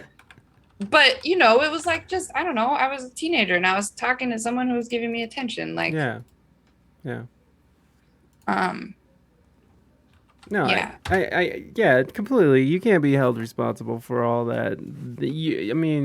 You're connecting, and that's just what you thought was the right thing to do at the time, I suppose. So what during this time, what kind of music were you listening to? Because yeah, I realized we've taken a lot of time doing all the things. Yeah, but I'm interested because you were saying that you got a wild ride of music. So there was even one point where I was somehow into Insane Clown Posse. And ICP, let's go! I was in like middle school. And again, I don't want to like piss my mom off with any of the reactions or anything, but I feel like I remember her, or not necessarily her, but it was something like my uncle who had been to jail. He was like, I've been to jail, and the people in jail listen to Insane Clown Posse. They do. That's real. Um, I used to work at a homeless shelter, and you'd be surprised how many homeless people love ICP.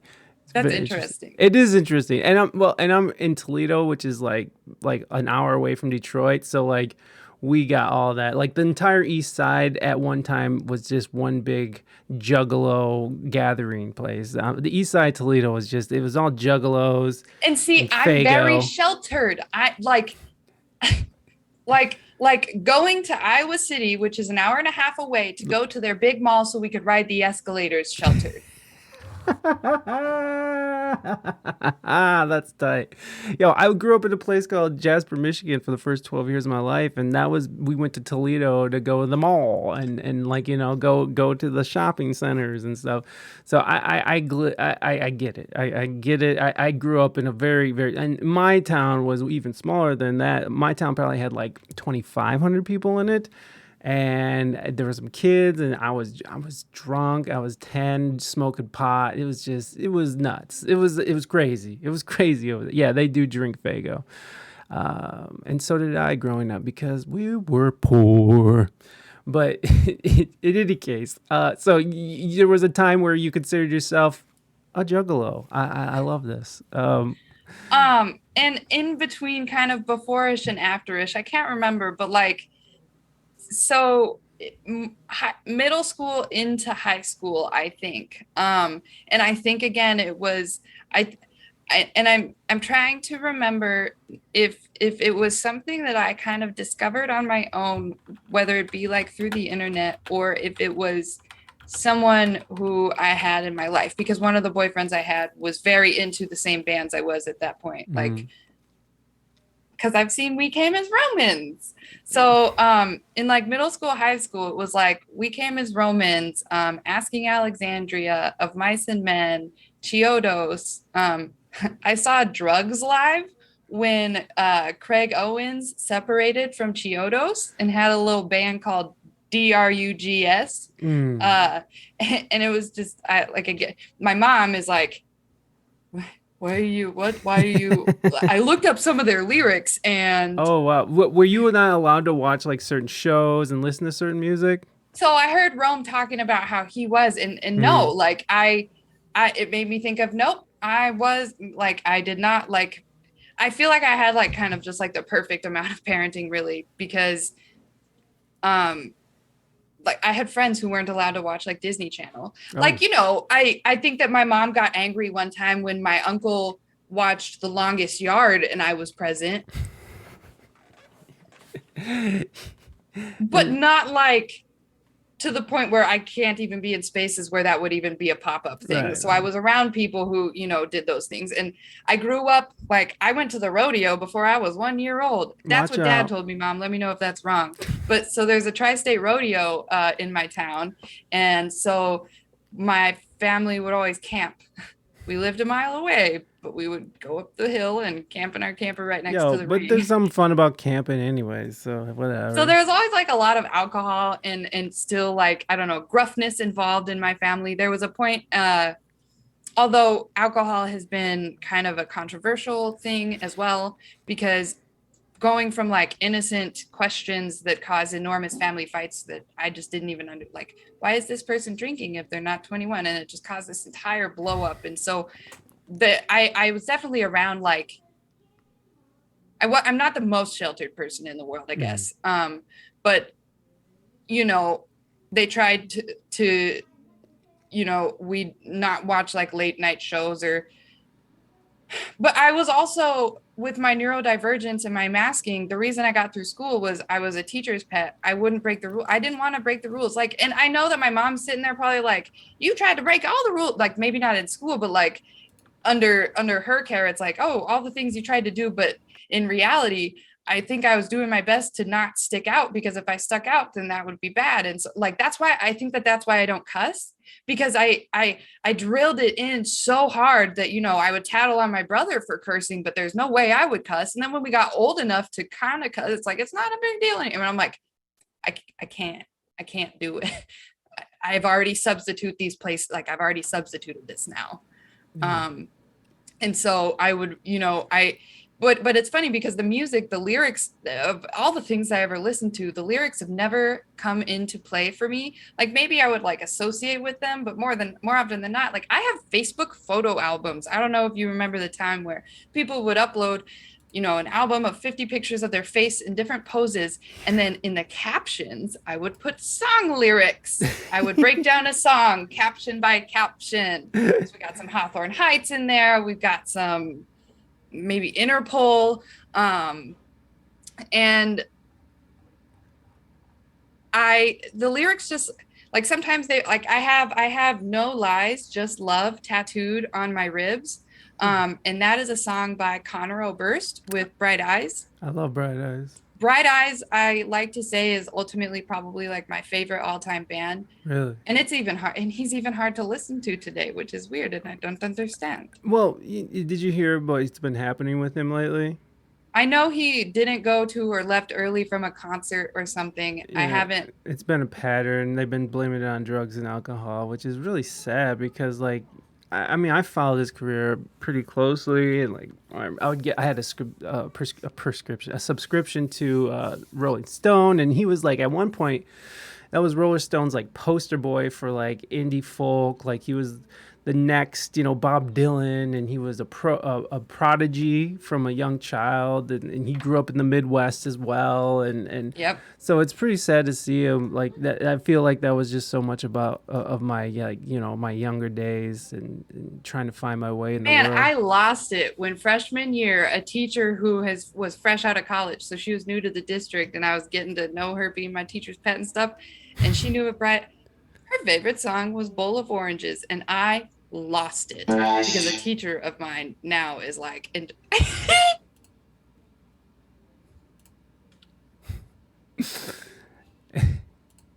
There you go. Oh, look at that cute little Jenny. Oh, there's one. Oh, don't forget Hollywood Undead. I want you to find the one. I want to figure out. Go back out to the album.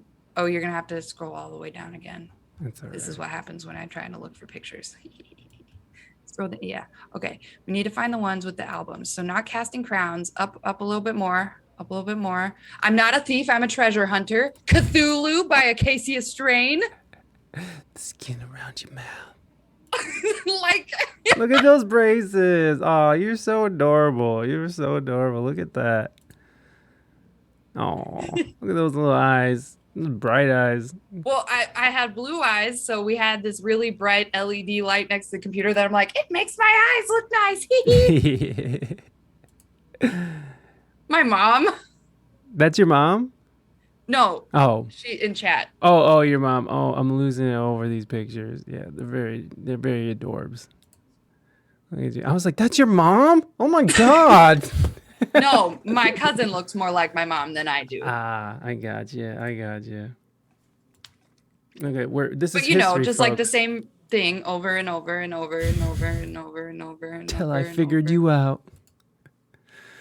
Oh, this is such teenage angst. I love it. Well, it's not current time teenage angst. Yeah, I suppose you're right. That is Barbie money in a Hollister shirt. The thorn in my side just may be you. Right, like so like these lyrics would come out of context out of nowhere, and like they did not link. Like I feel, and what I kind of was explaining in the Instagram message to you was just that, like, of all of the different music that I've listened to, when people are like, so Rod Wave was my top Spotify artist in 2021. And someone was like, well, no wonder you're having so many mental issues right now. You're listening to Rod Wave. And I'm like, the content of I was obsessed with the baby for a while, even though he's so crude. It wasn't until, you know, recently when he's been being an extra turd. And I've kind of backed off from mainstream music in general now. I I'm sorry, just camera angle picture. The baby mainstream, you backing off. Yeah, so just like the lyrics, with whether it was like the screamo or just like these I knew the lyrics, but they never. The word I'm not trying to use, I'm not trying to say resonate, because if it resonated, it'd be different. It just never, I don't know, went into me, I guess, to the point where it affected me. Yeah. It's like when I listen to music, what catches me is what it sounds like all put together. And then I'm also one of those neurodivergent people who will find a song, love it so much, and then have it on repeat for the next 3 weeks. Yeah. Yeah, like I listened to the same song by this producer I met on Twitch my entire 3-hour drive home from my parents one time. Yeah. I mean, that's very familiar to me as well. Like I'll get fixated on a song, and I'm the same. The lyrics just become part of the whole sound, and like I'm more, and especially as like the babies. The way that all of the things put together, I enjoyed what I was hearing. Right. No, and the baby is wild now, but like that dude, like we covered him a lot in the music news segments, like where he's just doing the most. But yeah, I have the same thing where, and I think that happens probably in a lot of neurodivergent folks. And plus, I'm a producer. I produce music too, so it's been so much more fun getting to like. I have a spreadsheet of which producers I know and which DAWs they use, so I can tell them to connect with the other one. Spreadsheets. I love that. No, I mean, I think that's just part of just the different ways that people listen to it, because I've talked to a lot of musicians, like my wife is very vocal centric. I mean, she's a vocalist, she sings a lot. So, she's paying attention. She's breaking down the words. She's also a vocal coach. So so when she's teaching kids how to sing, or people or adults, whoever, she's like teaching them also not to just listen to the words, but to connect with the words and to understand what the words are saying, so you can emotionally get involved in your expression of how you sing it. And which is something I would never even think of. I was like, yeah, it sounds expressive. It's just, but again, it just becomes melody and background noise, where I'll just fixate on the drum. Wow, that snare sounds so rad. or like, man, I love that little obscure synth sound that's just going boop, boop, boop. Now, boop. ever since meeting Wild and Sober, life has changed, because it's just like, so I've only listened to 2 different Sam G songs, but I got introduced to Sam G through Wild. Long Distance, which is really old. I've listened to that on repeat probably over 1,000 times since I discovered it. Wow, yeah, that's we're gonna go through your different stages of teenage. That picture caught you, yeah. This potato here, this yam, broken yam. And then, of course, you needed several pictures with the yam. Correct, yes, in its own photo album. This is 2012, so we're going in there. We're going deep. Junior year, yeah. Going deep, friends. We're going deep. Oh, that shirt, that's the last picture. You don't have to go to it, but that was a Mac Miller shirt. Oh, Mac Miller. So you can kind of see the dope under my hair. So you're a fan of Mac Miller. Yeah, so I didn't get into rap until late college, actually, when I was working with the student athletes. So I think, again, my music was very much influenced, I think, of where I was. Mm-hmm.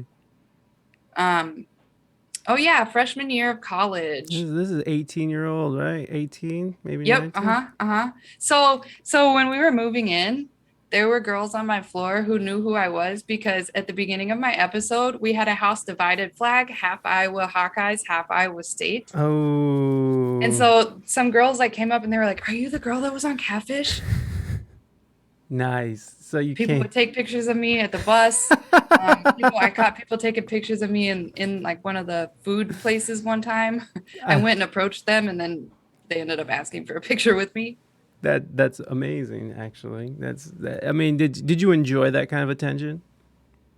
Yeah, I've always felt awkward because I feel like I'm asking for attention, but I've enjoyed it because it has opened conversations that I normally wouldn't have otherwise been able to engage people with. Mm-hmm. Yeah. And they may not have found me interesting on literally whatever subject otherwise I could have brought up. Not to say that Catfish like makes me cooler or anything, but Well, it helps. it helps with my inability otherwise to know how to start a conversation. Right. So, in classes, what's a fact about you?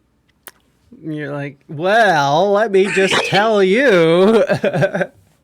No, that is a great conversation starter, but I would find it off-putting if someone came up to me and was just like, hey, how you doing? I just want you to know I was on Catfish once. Oh yeah, no, definitely don't do that. I definitely don't do that. No, But because it's like I hope- still feel like I am braggy, just whenever it's brought up, really, because it usually will take attention from anything that's going on. Right.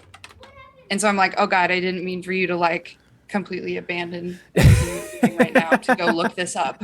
I mean, but it has to happen. I mean, when it does come up, I'm sure you get a lot of people who are just like, I gotta go find out what's going on with this because this is pretty awesome.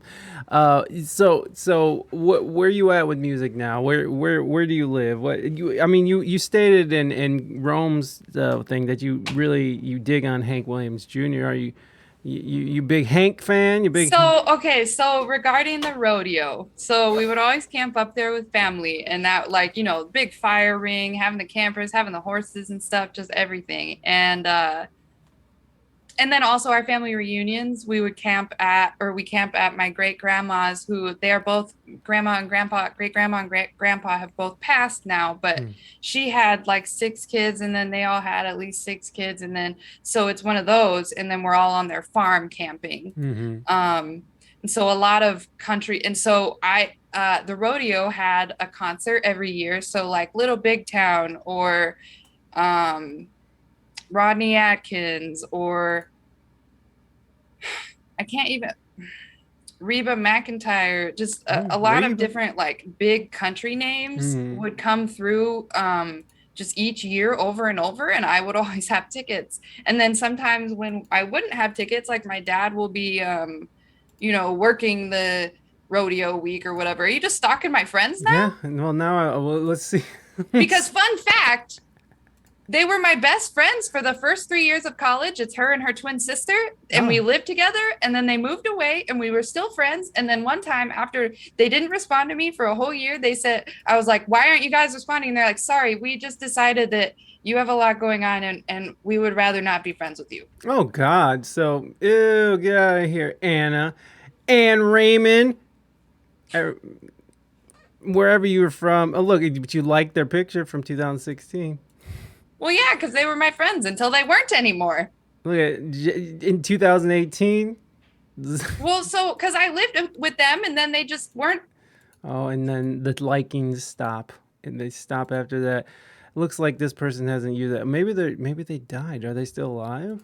Or they probably just moved on from crappy Facebook. No, they're alive, and they're dating the same boyfriend. They're both engaged to the boyfriends they had when I was friends with them, so they can have long relationships. That's not an issue. Yeah, I see. They're from Minnesota. They're one of those kind of Midwesterners. One of them. Their parents gave them crap for going with me to Aldi. They were like, why are you shopping there? That's where the poorers shop.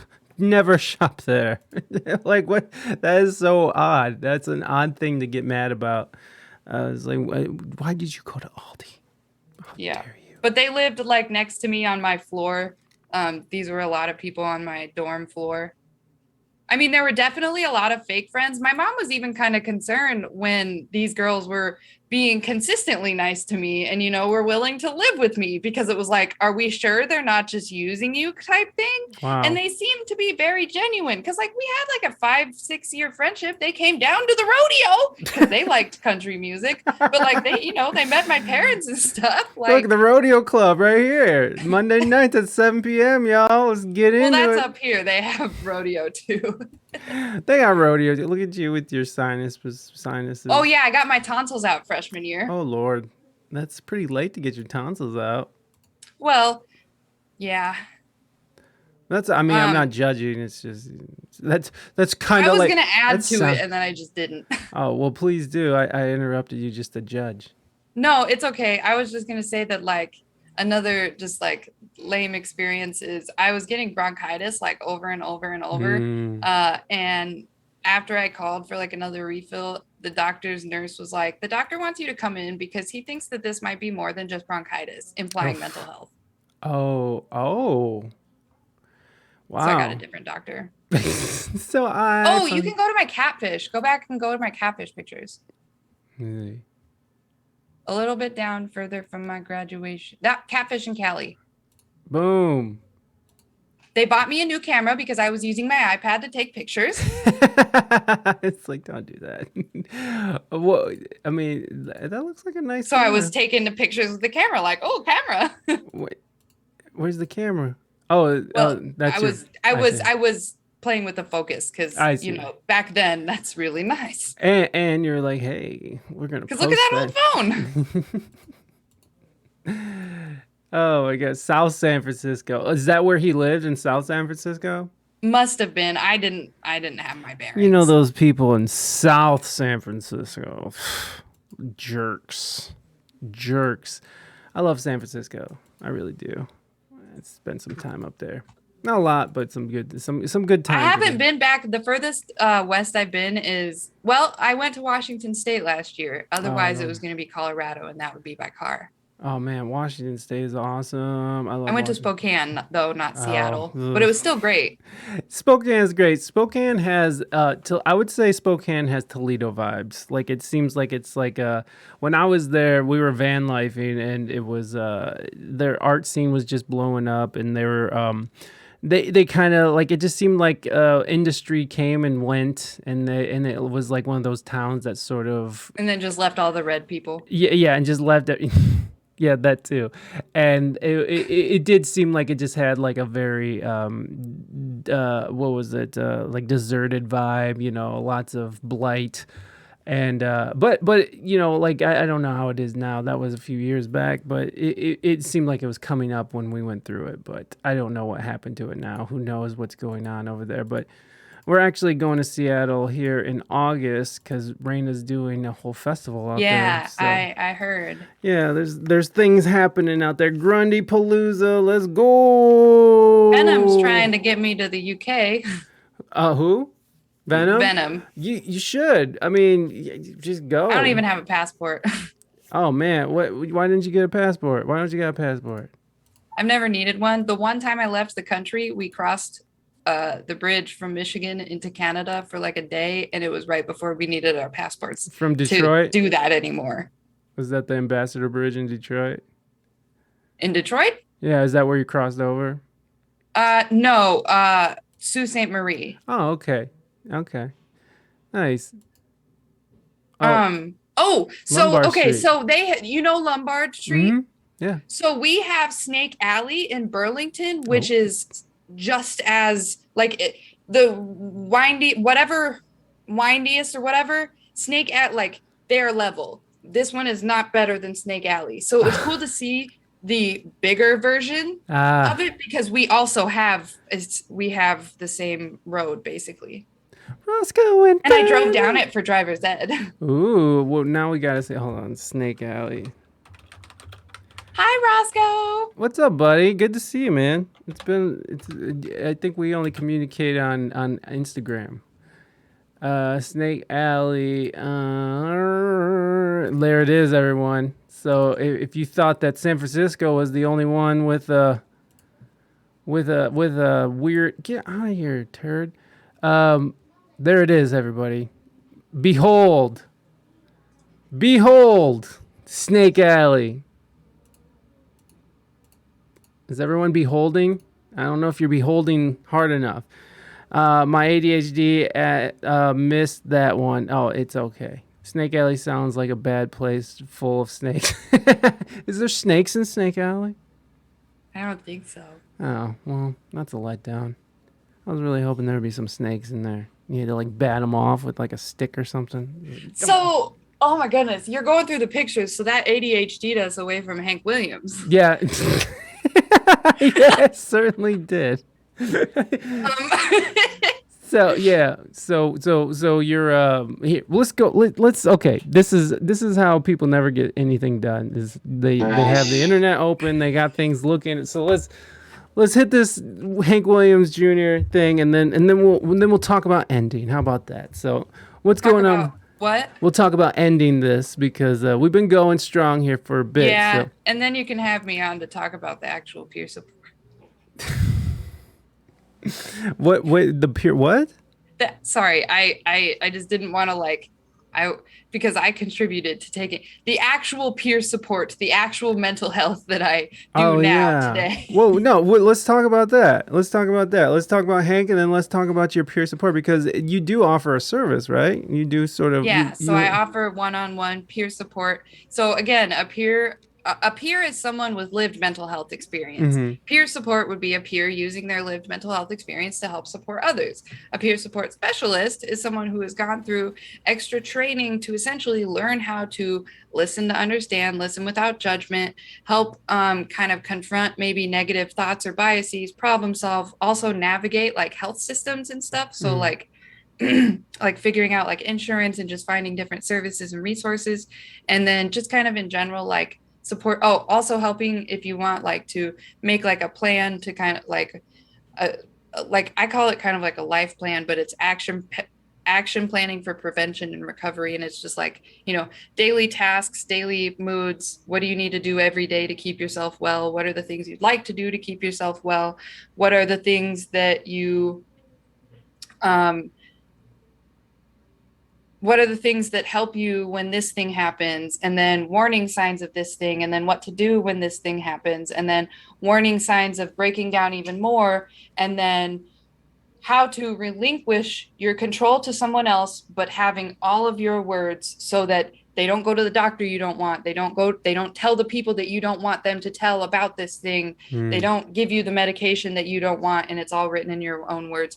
And basically kind of the goal of it is kind of to have for when your brain isn't working. And so like the idea is and so it's helped me in the sense that like if I'm starting to feel off, have I taken my meds? Did I eat? If I didn't eat, I need to consider that contributes to how I am feeling right now. Yeah. Not so much that like, oh, clearly I'm hangry, but like if I'm not hungry and I still haven't eaten, that also could contribute. Right. To why am I feeling this way right now? How do I want to feel? What do I need to do to get there? Yeah. That's so important. I think that idea, I mean, I guess it touches on this idea of mindfulness where you're constantly having to be mindful of what's happening to your life. Like yesterday, I was getting a little snappy with my family, and I was just like, what's going on? Well, I didn't sleep well the night before, and maybe I was hungry. I couldn't even put my finger on it, but I was able to sort of step back, catch it, and address it in my, internally, and be able to sort of like get off of that and sort of divert away from that because. So you catch it, check it, change it. Boom! There it is, everybody.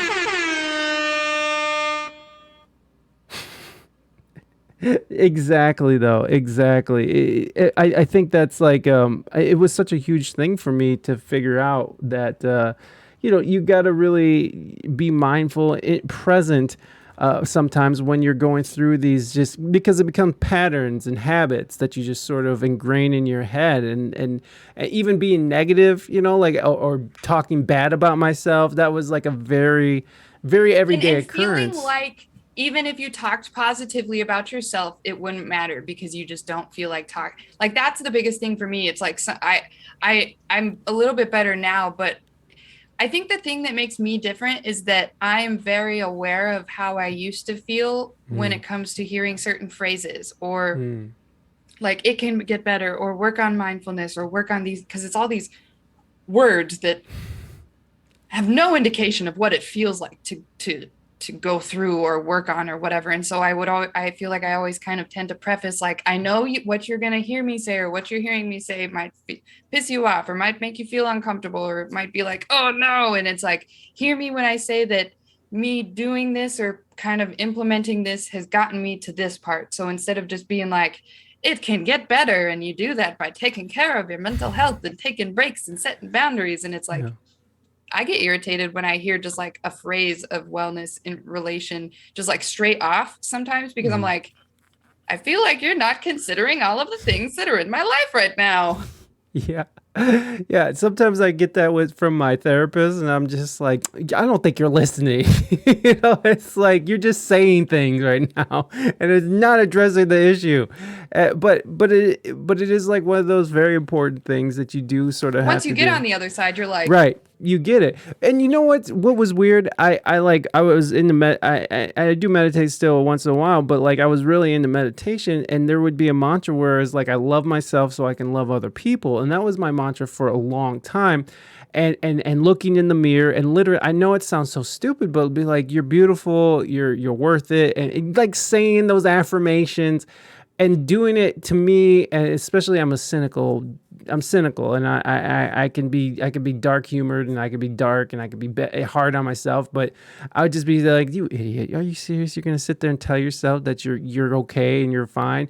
But it really, you just call it like, I know this isn't a real sting, but even the self-language of you idiot, you're going to think this, Yeah. even if it was like you are going to give up the thinking about you also called yourself an idiot. Exactly. And so for me, it was also having people around me who supported me enough to where they would point out those times that I would use that language. Stream is unbelievably helpful. It's the free version of peer support, because it's not the Jen show by any means. I read everyone else's chat. Sometimes I don't know what to say to someone that says something in chat, but almost all the time, there's someone else in chat who does have something to offer. And that's what I feel like brings it back to, like, we're kind of supporting each other with these lived experiences. And me reading it out, helps them kind of think through it more. But it's like, I feel like it's just this kind of shared collective support, which is, I feel like, kind of what I was doing when I was online in that game before, but it was very like unstructured. And I also feel like, if after taking this training and after learning about actively listening, this is a watercolor bookmark I made that says, I will listen. Ooh. And then it says care, C-A-R-E, connect and reflect, ask and clarify, respond with support, and examine your understanding. So I heard you say this. So this person is confusing you because of this, like, just like certain statements. And it helped me. I'm now on the spot where I'm like, I want to also help people make sure that they know not only that they need to have certain pillars of support, but make sure you have a pillar of support who basically, can listen to you unbiased and non-judgmentally, because it's easy to vent to someone in our lives and they reinforce some of our thoughts that maybe otherwise would need challenged. And then we don't get much farther. And then it's like, well, are you talking to someone? Yeah, I am. Well, and I'm not saying you need to talk to a professional. That's the real thing here, is that, and I think that just our lack of listening skills in general comes from not being taught it in school, or like, I mean, they said, Linda, listen, but they didn't teach us how to listen. Right. By the way, our new dog's name is Linda because of that video. Listen, Linda, listen. Yeah, that's very cute. And so, and ultimately the biggest part, I don't even remember what I was trying to tie anything to, but the biggest part is our feeling words. This is what changed everything. So a real quick explanation, and I know I'm kind of sitting in front of it and it's kind of blurry, but the idea is to start identifying how you're feeling. And someone's like, what? And I was like, what? So at my peer support training, they were like, we're going to check in and check out of our training with feeling, like how we're feeling. And we're like, okay, cool. And they're like, there's a feeling word list in your email. Go read through that. And I was like, that was the first time a list of feeling words was put in front of me. There were 2 pages. One was words for when your needs are met, words for when your needs are unmet.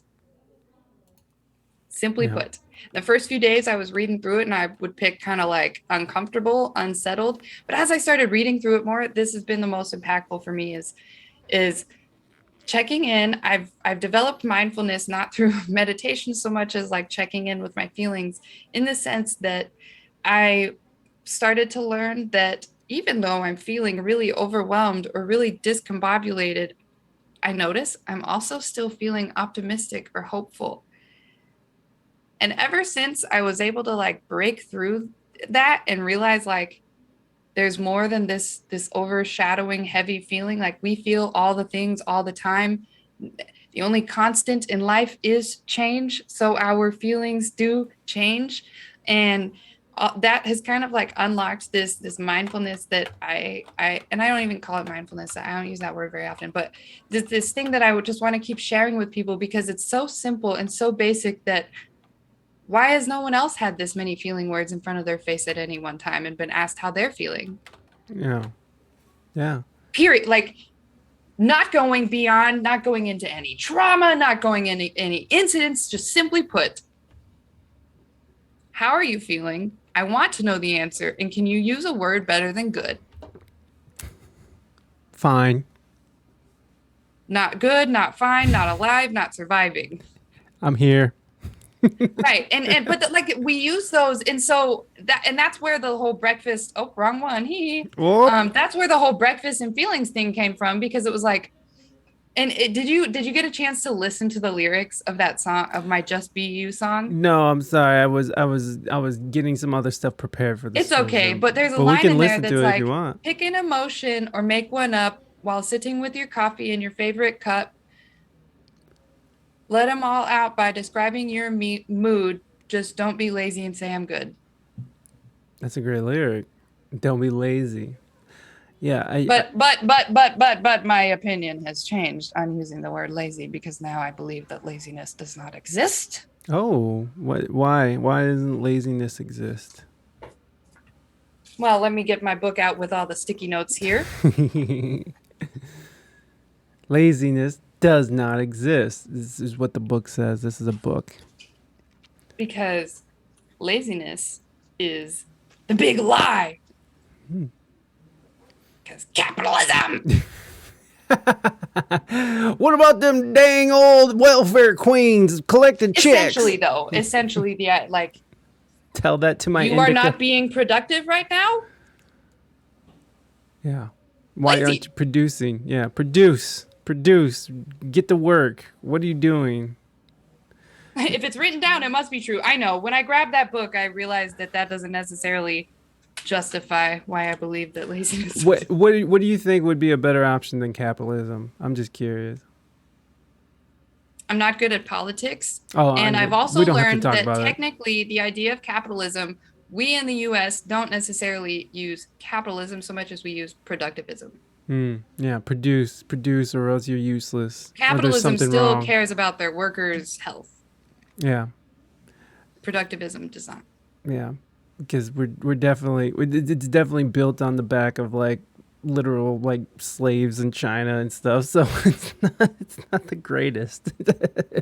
Anyways, we don't have to go down that road. We could stick to laziness. But so what is laziness then? If it's a myth, it's executive dysfunction. It's being overwhelmed or underwhelmed. It's being burnt out. It's needing rest when your body chooses to rest, because rest is part of the human experience.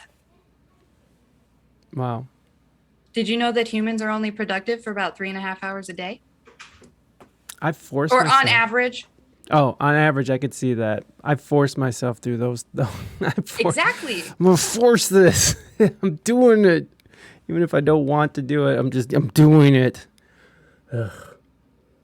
And I know we're getting. I looked at this stupid paper that I have to call DHS for the end of the day, and so I just started when I moved the paper to get the book, and now I'm just thinking about the time and stuff.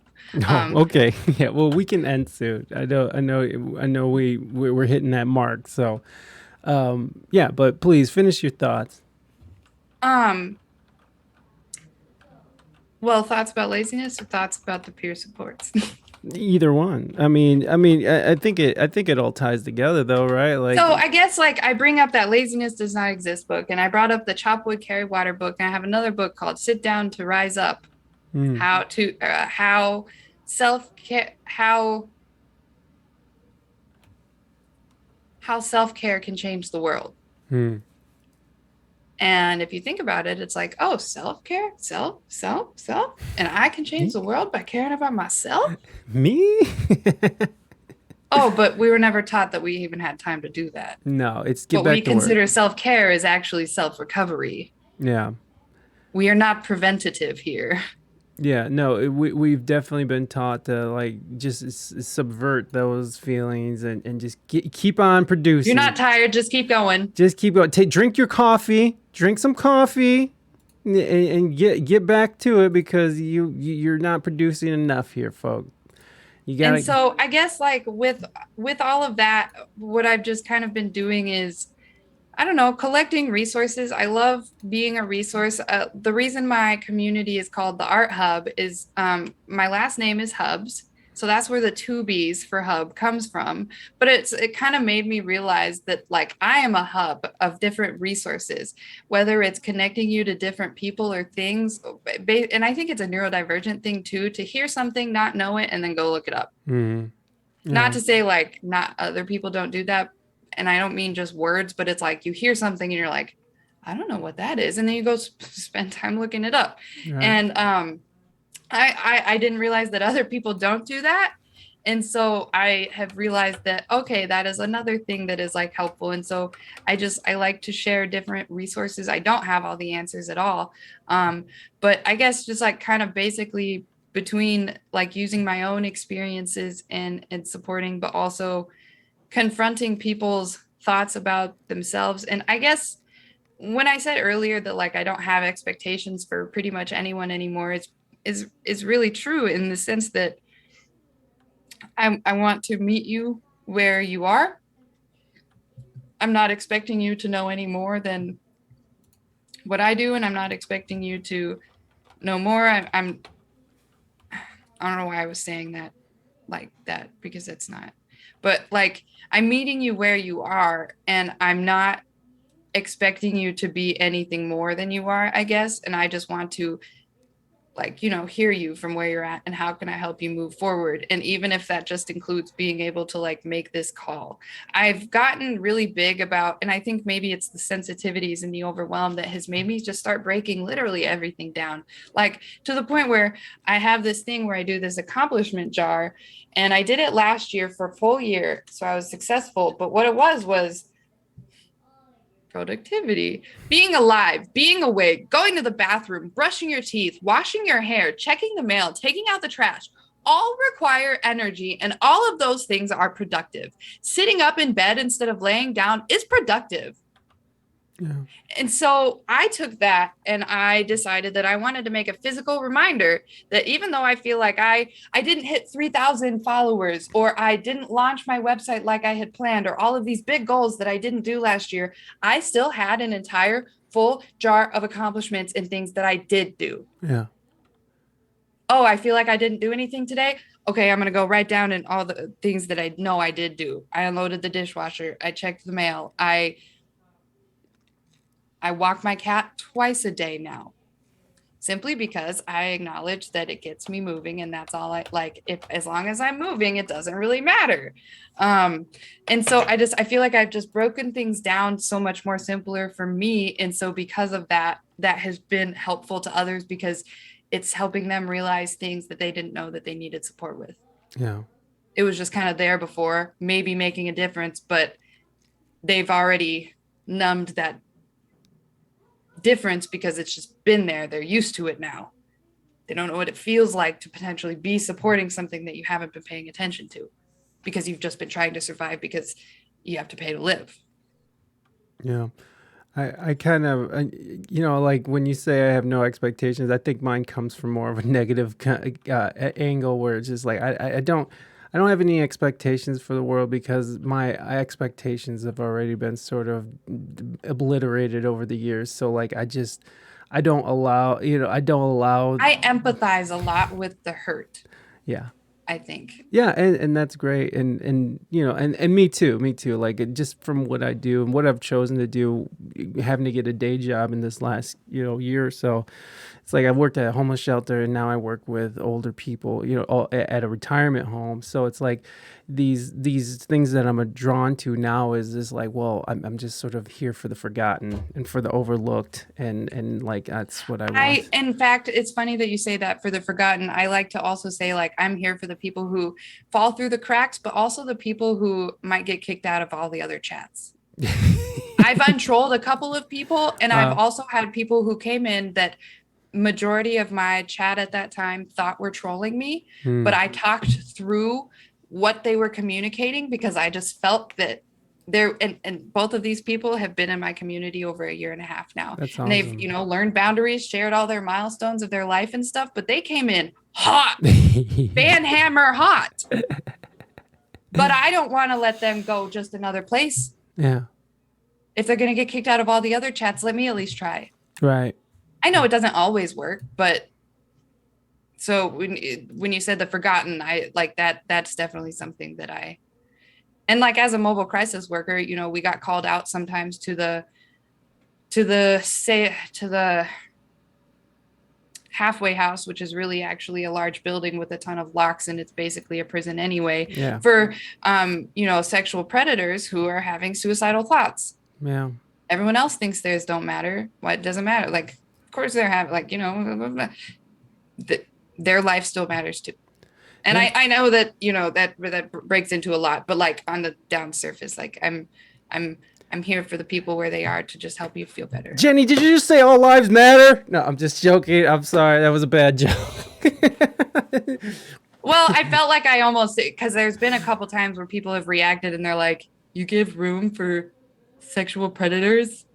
Yeah. They did that. Yeah, we're literally a world of hurt people hurting people, and until someone starts teaching us emotion regulation skills, what do you expect? Yeah. I'd love for people to not do that, but please consider all of the environments and just everything. Like, what do we expect with what we have right now? I'd love to expect more, but until I can give them what they may have needed that they didn't get. So I don't know. It's hard, because then I also know that I'm like kind of going in the space of like defending homeless people versus defending like a sexual predator. Like, some might be, well, of course we can love the homeless person more than the sexual predator, but it's like, why did they get to that point? What brought them here? How did they get to this point? Yeah. What happened in their past that got them here? You also, and here's the other thing, those lines blur real easily, because there's a lot working in the shelters. Like, you find out there's a lot of sexual predators who are homeless and who's had their lives destroyed by, by felony charges, and just, a long time ago they made a mistake, or they got caught in a situation that they might not have been aware of, or whatever the situation is. I even have a friend who I didn't even realize that he was on the registry until later on. And I was like, oh, frick, I've developed a relationship with someone who I don't know if I want people to know that I'm associated with them. Like, but I got to know them, talking to them. And then like a few months later, they were telling me about this required therapy that they went through. But he literally explained how he learned how he had groomed that girl, even though he didn't think he did. Wow. And he was able to explain to me how he realized, like, so we got to give space for those people. Yeah. Yeah. Some people don't even realize what they're doing. And they're not even mindful enough to understand what's going on, or educated. Not to ignorant. Take it deep or go into like the really intense ones, but it's just like, I want to be able to love everybody. And if we want to go down the religious route, because I was raised religious, isn't that what God wants anyway? Yes, indeed. God is supposed to be an embodiment of love, and if that's what God is, then yeah, we're supposed to be in their image, and that's I think, God or not, love is the key, right? All you need is love. It's just love, empathy, and understanding. You got to you really do have to. you really do have to love yourself in order to see that as well. And I'm starting to like myself. I'm starting to be fond of myself. I don't know if I'm love myself, but I'm more fond of myself these days. Were you in chat today by chance? I wasn't. No, I was modding. We over at did Reina's. we did a really, really cool activity, something I haven't really done before. So this creator, this will be kind of my last thing. So this creator Sure. that I really like, Self Love Rainbow, she makes these like workbooks, worksheets, really pretty graphics. Well, there's this bright yellow background, just a little sketch in it of a piece of paper, and it says 5 things I love about myself, and then like a little pen next to it. And I was like, I like this. And I don't really want to do this on my own. So I took it, I put community version, something of that. And I took it on stream, and we basically spent time, and I was like, okay, guys, let's fill this up. And we talked, and some people were like, I don't really know what to say. And then they kind of gave like a half one, and then they kind of got so I think we were all feeling pretty refreshed and uplifted after that activity today. And I think that it was also very difficult for some people too, but we got through it, and it was just really neat to see, because it is hard to, I guess, love yourself depending on this, that, and the other thing. But it was nice today to take a moment and at least try to pick out things that we do love about ourselves. Yeah. I think that's first of all, that's a great way to end. And also love yourself, look in the mirror today and just be like, hey, give yourself a wink, blow yourself a Be kiss. kind to your mind and give yourself kind sight rather than using your hindsight. Blow yourself a Hindsight kiss. says, what did I need to learn from this, rather than why did I do that? Yeah. Yeah, no, it's a very important thing that I've had to learn, which again, I used to think was stupid. Like, that's dumb. Like, What do you mean love myself? I'm here. Clearly I love myself, or I wouldn't be here. yeah, it's ridiculous. All right. Well, Jenny, how can people get a hold of you? How can people schedule a one-on-one peer support session? Yes. So you can book either through my website, which is TheArtHubb.com, or TheArtHubb with 2 B's. So TheArtHubb.com.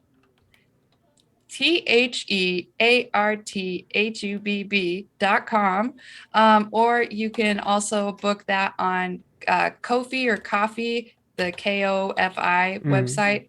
And that's on my link tree as well, which is in the chat. Yeah. My link tree is linktr with the .ee, TheArtHubb, same thing. And then otherwise, I'm also JennyFurhh on the other social medias. Yeah, and if you're just listening on the audio side of this, make sure you go check out the show notes and make sure that you're clicking around. And if you're feeling like you need some help and you want to talk to somebody and you're looking for something, an alternative to I suppose traditional therapy and all that, and you're looking for, hit Jenny up. Make sure you do that, and remember to love yourself, folks. Remember to love yourself. That's a very important thing. If we could take away anything, have love for yourself so you can love other folks, because we need more of it in this world with all the crazy stuff that's going on right now. Okay, guys. Well, thank you guys so much for being here. We're going to raid over to my gamer friend Anthill, who is a part of this community. He is streaming right now. We'll be back on Friday with Matt Waters, who right at the ending, right on time, Morby. We'll be back with musician Matt Waters. He's from Cincinnati, Ohio. Did I do it right? Oh, my Lanta. Are we raiding? Did I raid? I don't know what I did. I don't think so. Invalid username. How dare you? Okay, so I didn't do it right, everybody. So stick around for the raid, y'all. Jen is 100% Roscoe Inferno approved. Yeah, so it looks like Roscoe's been in your community for a hot minute, which was cool. Yeah, Roscoe. I know Roscoe as well. Yeah, Roscoe. Me and Roscoe go way back, like at least both Roscoe 2 years. and Wild. That's interesting. Clearly I've been around with Morgana and Reina as well, but yeah, that's so cool. And bye, Mom. Thank you, and thank Bye, you guys Mom. all for being here. Bye, Mom Hubs. Thank you for being here. Yeah, thank you, everybody. Naders, thanks for stopping through. Everybody, get your raid call. I want to make sure. Here's the raid for that, and Mighty, thank you so much for those that gifted sub to the LG Music. I appreciate that. Here's a sub raid for y'all. and make sure you get the raid that works for you. We're gonna go over to Anthill, who's been a part of this community for almost a year and a half now. So we're gonna go give him some love.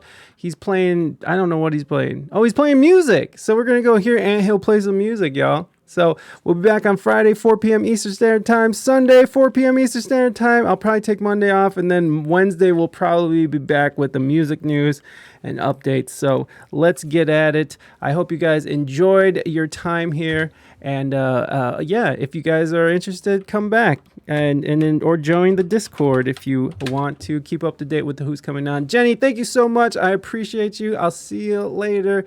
Bye, everybody. We'll see. Thank you. Mwah, mwah, blowing kisses. Blowing kisses. Mwah, mwah, mwah. Jenny, thank you so much. I really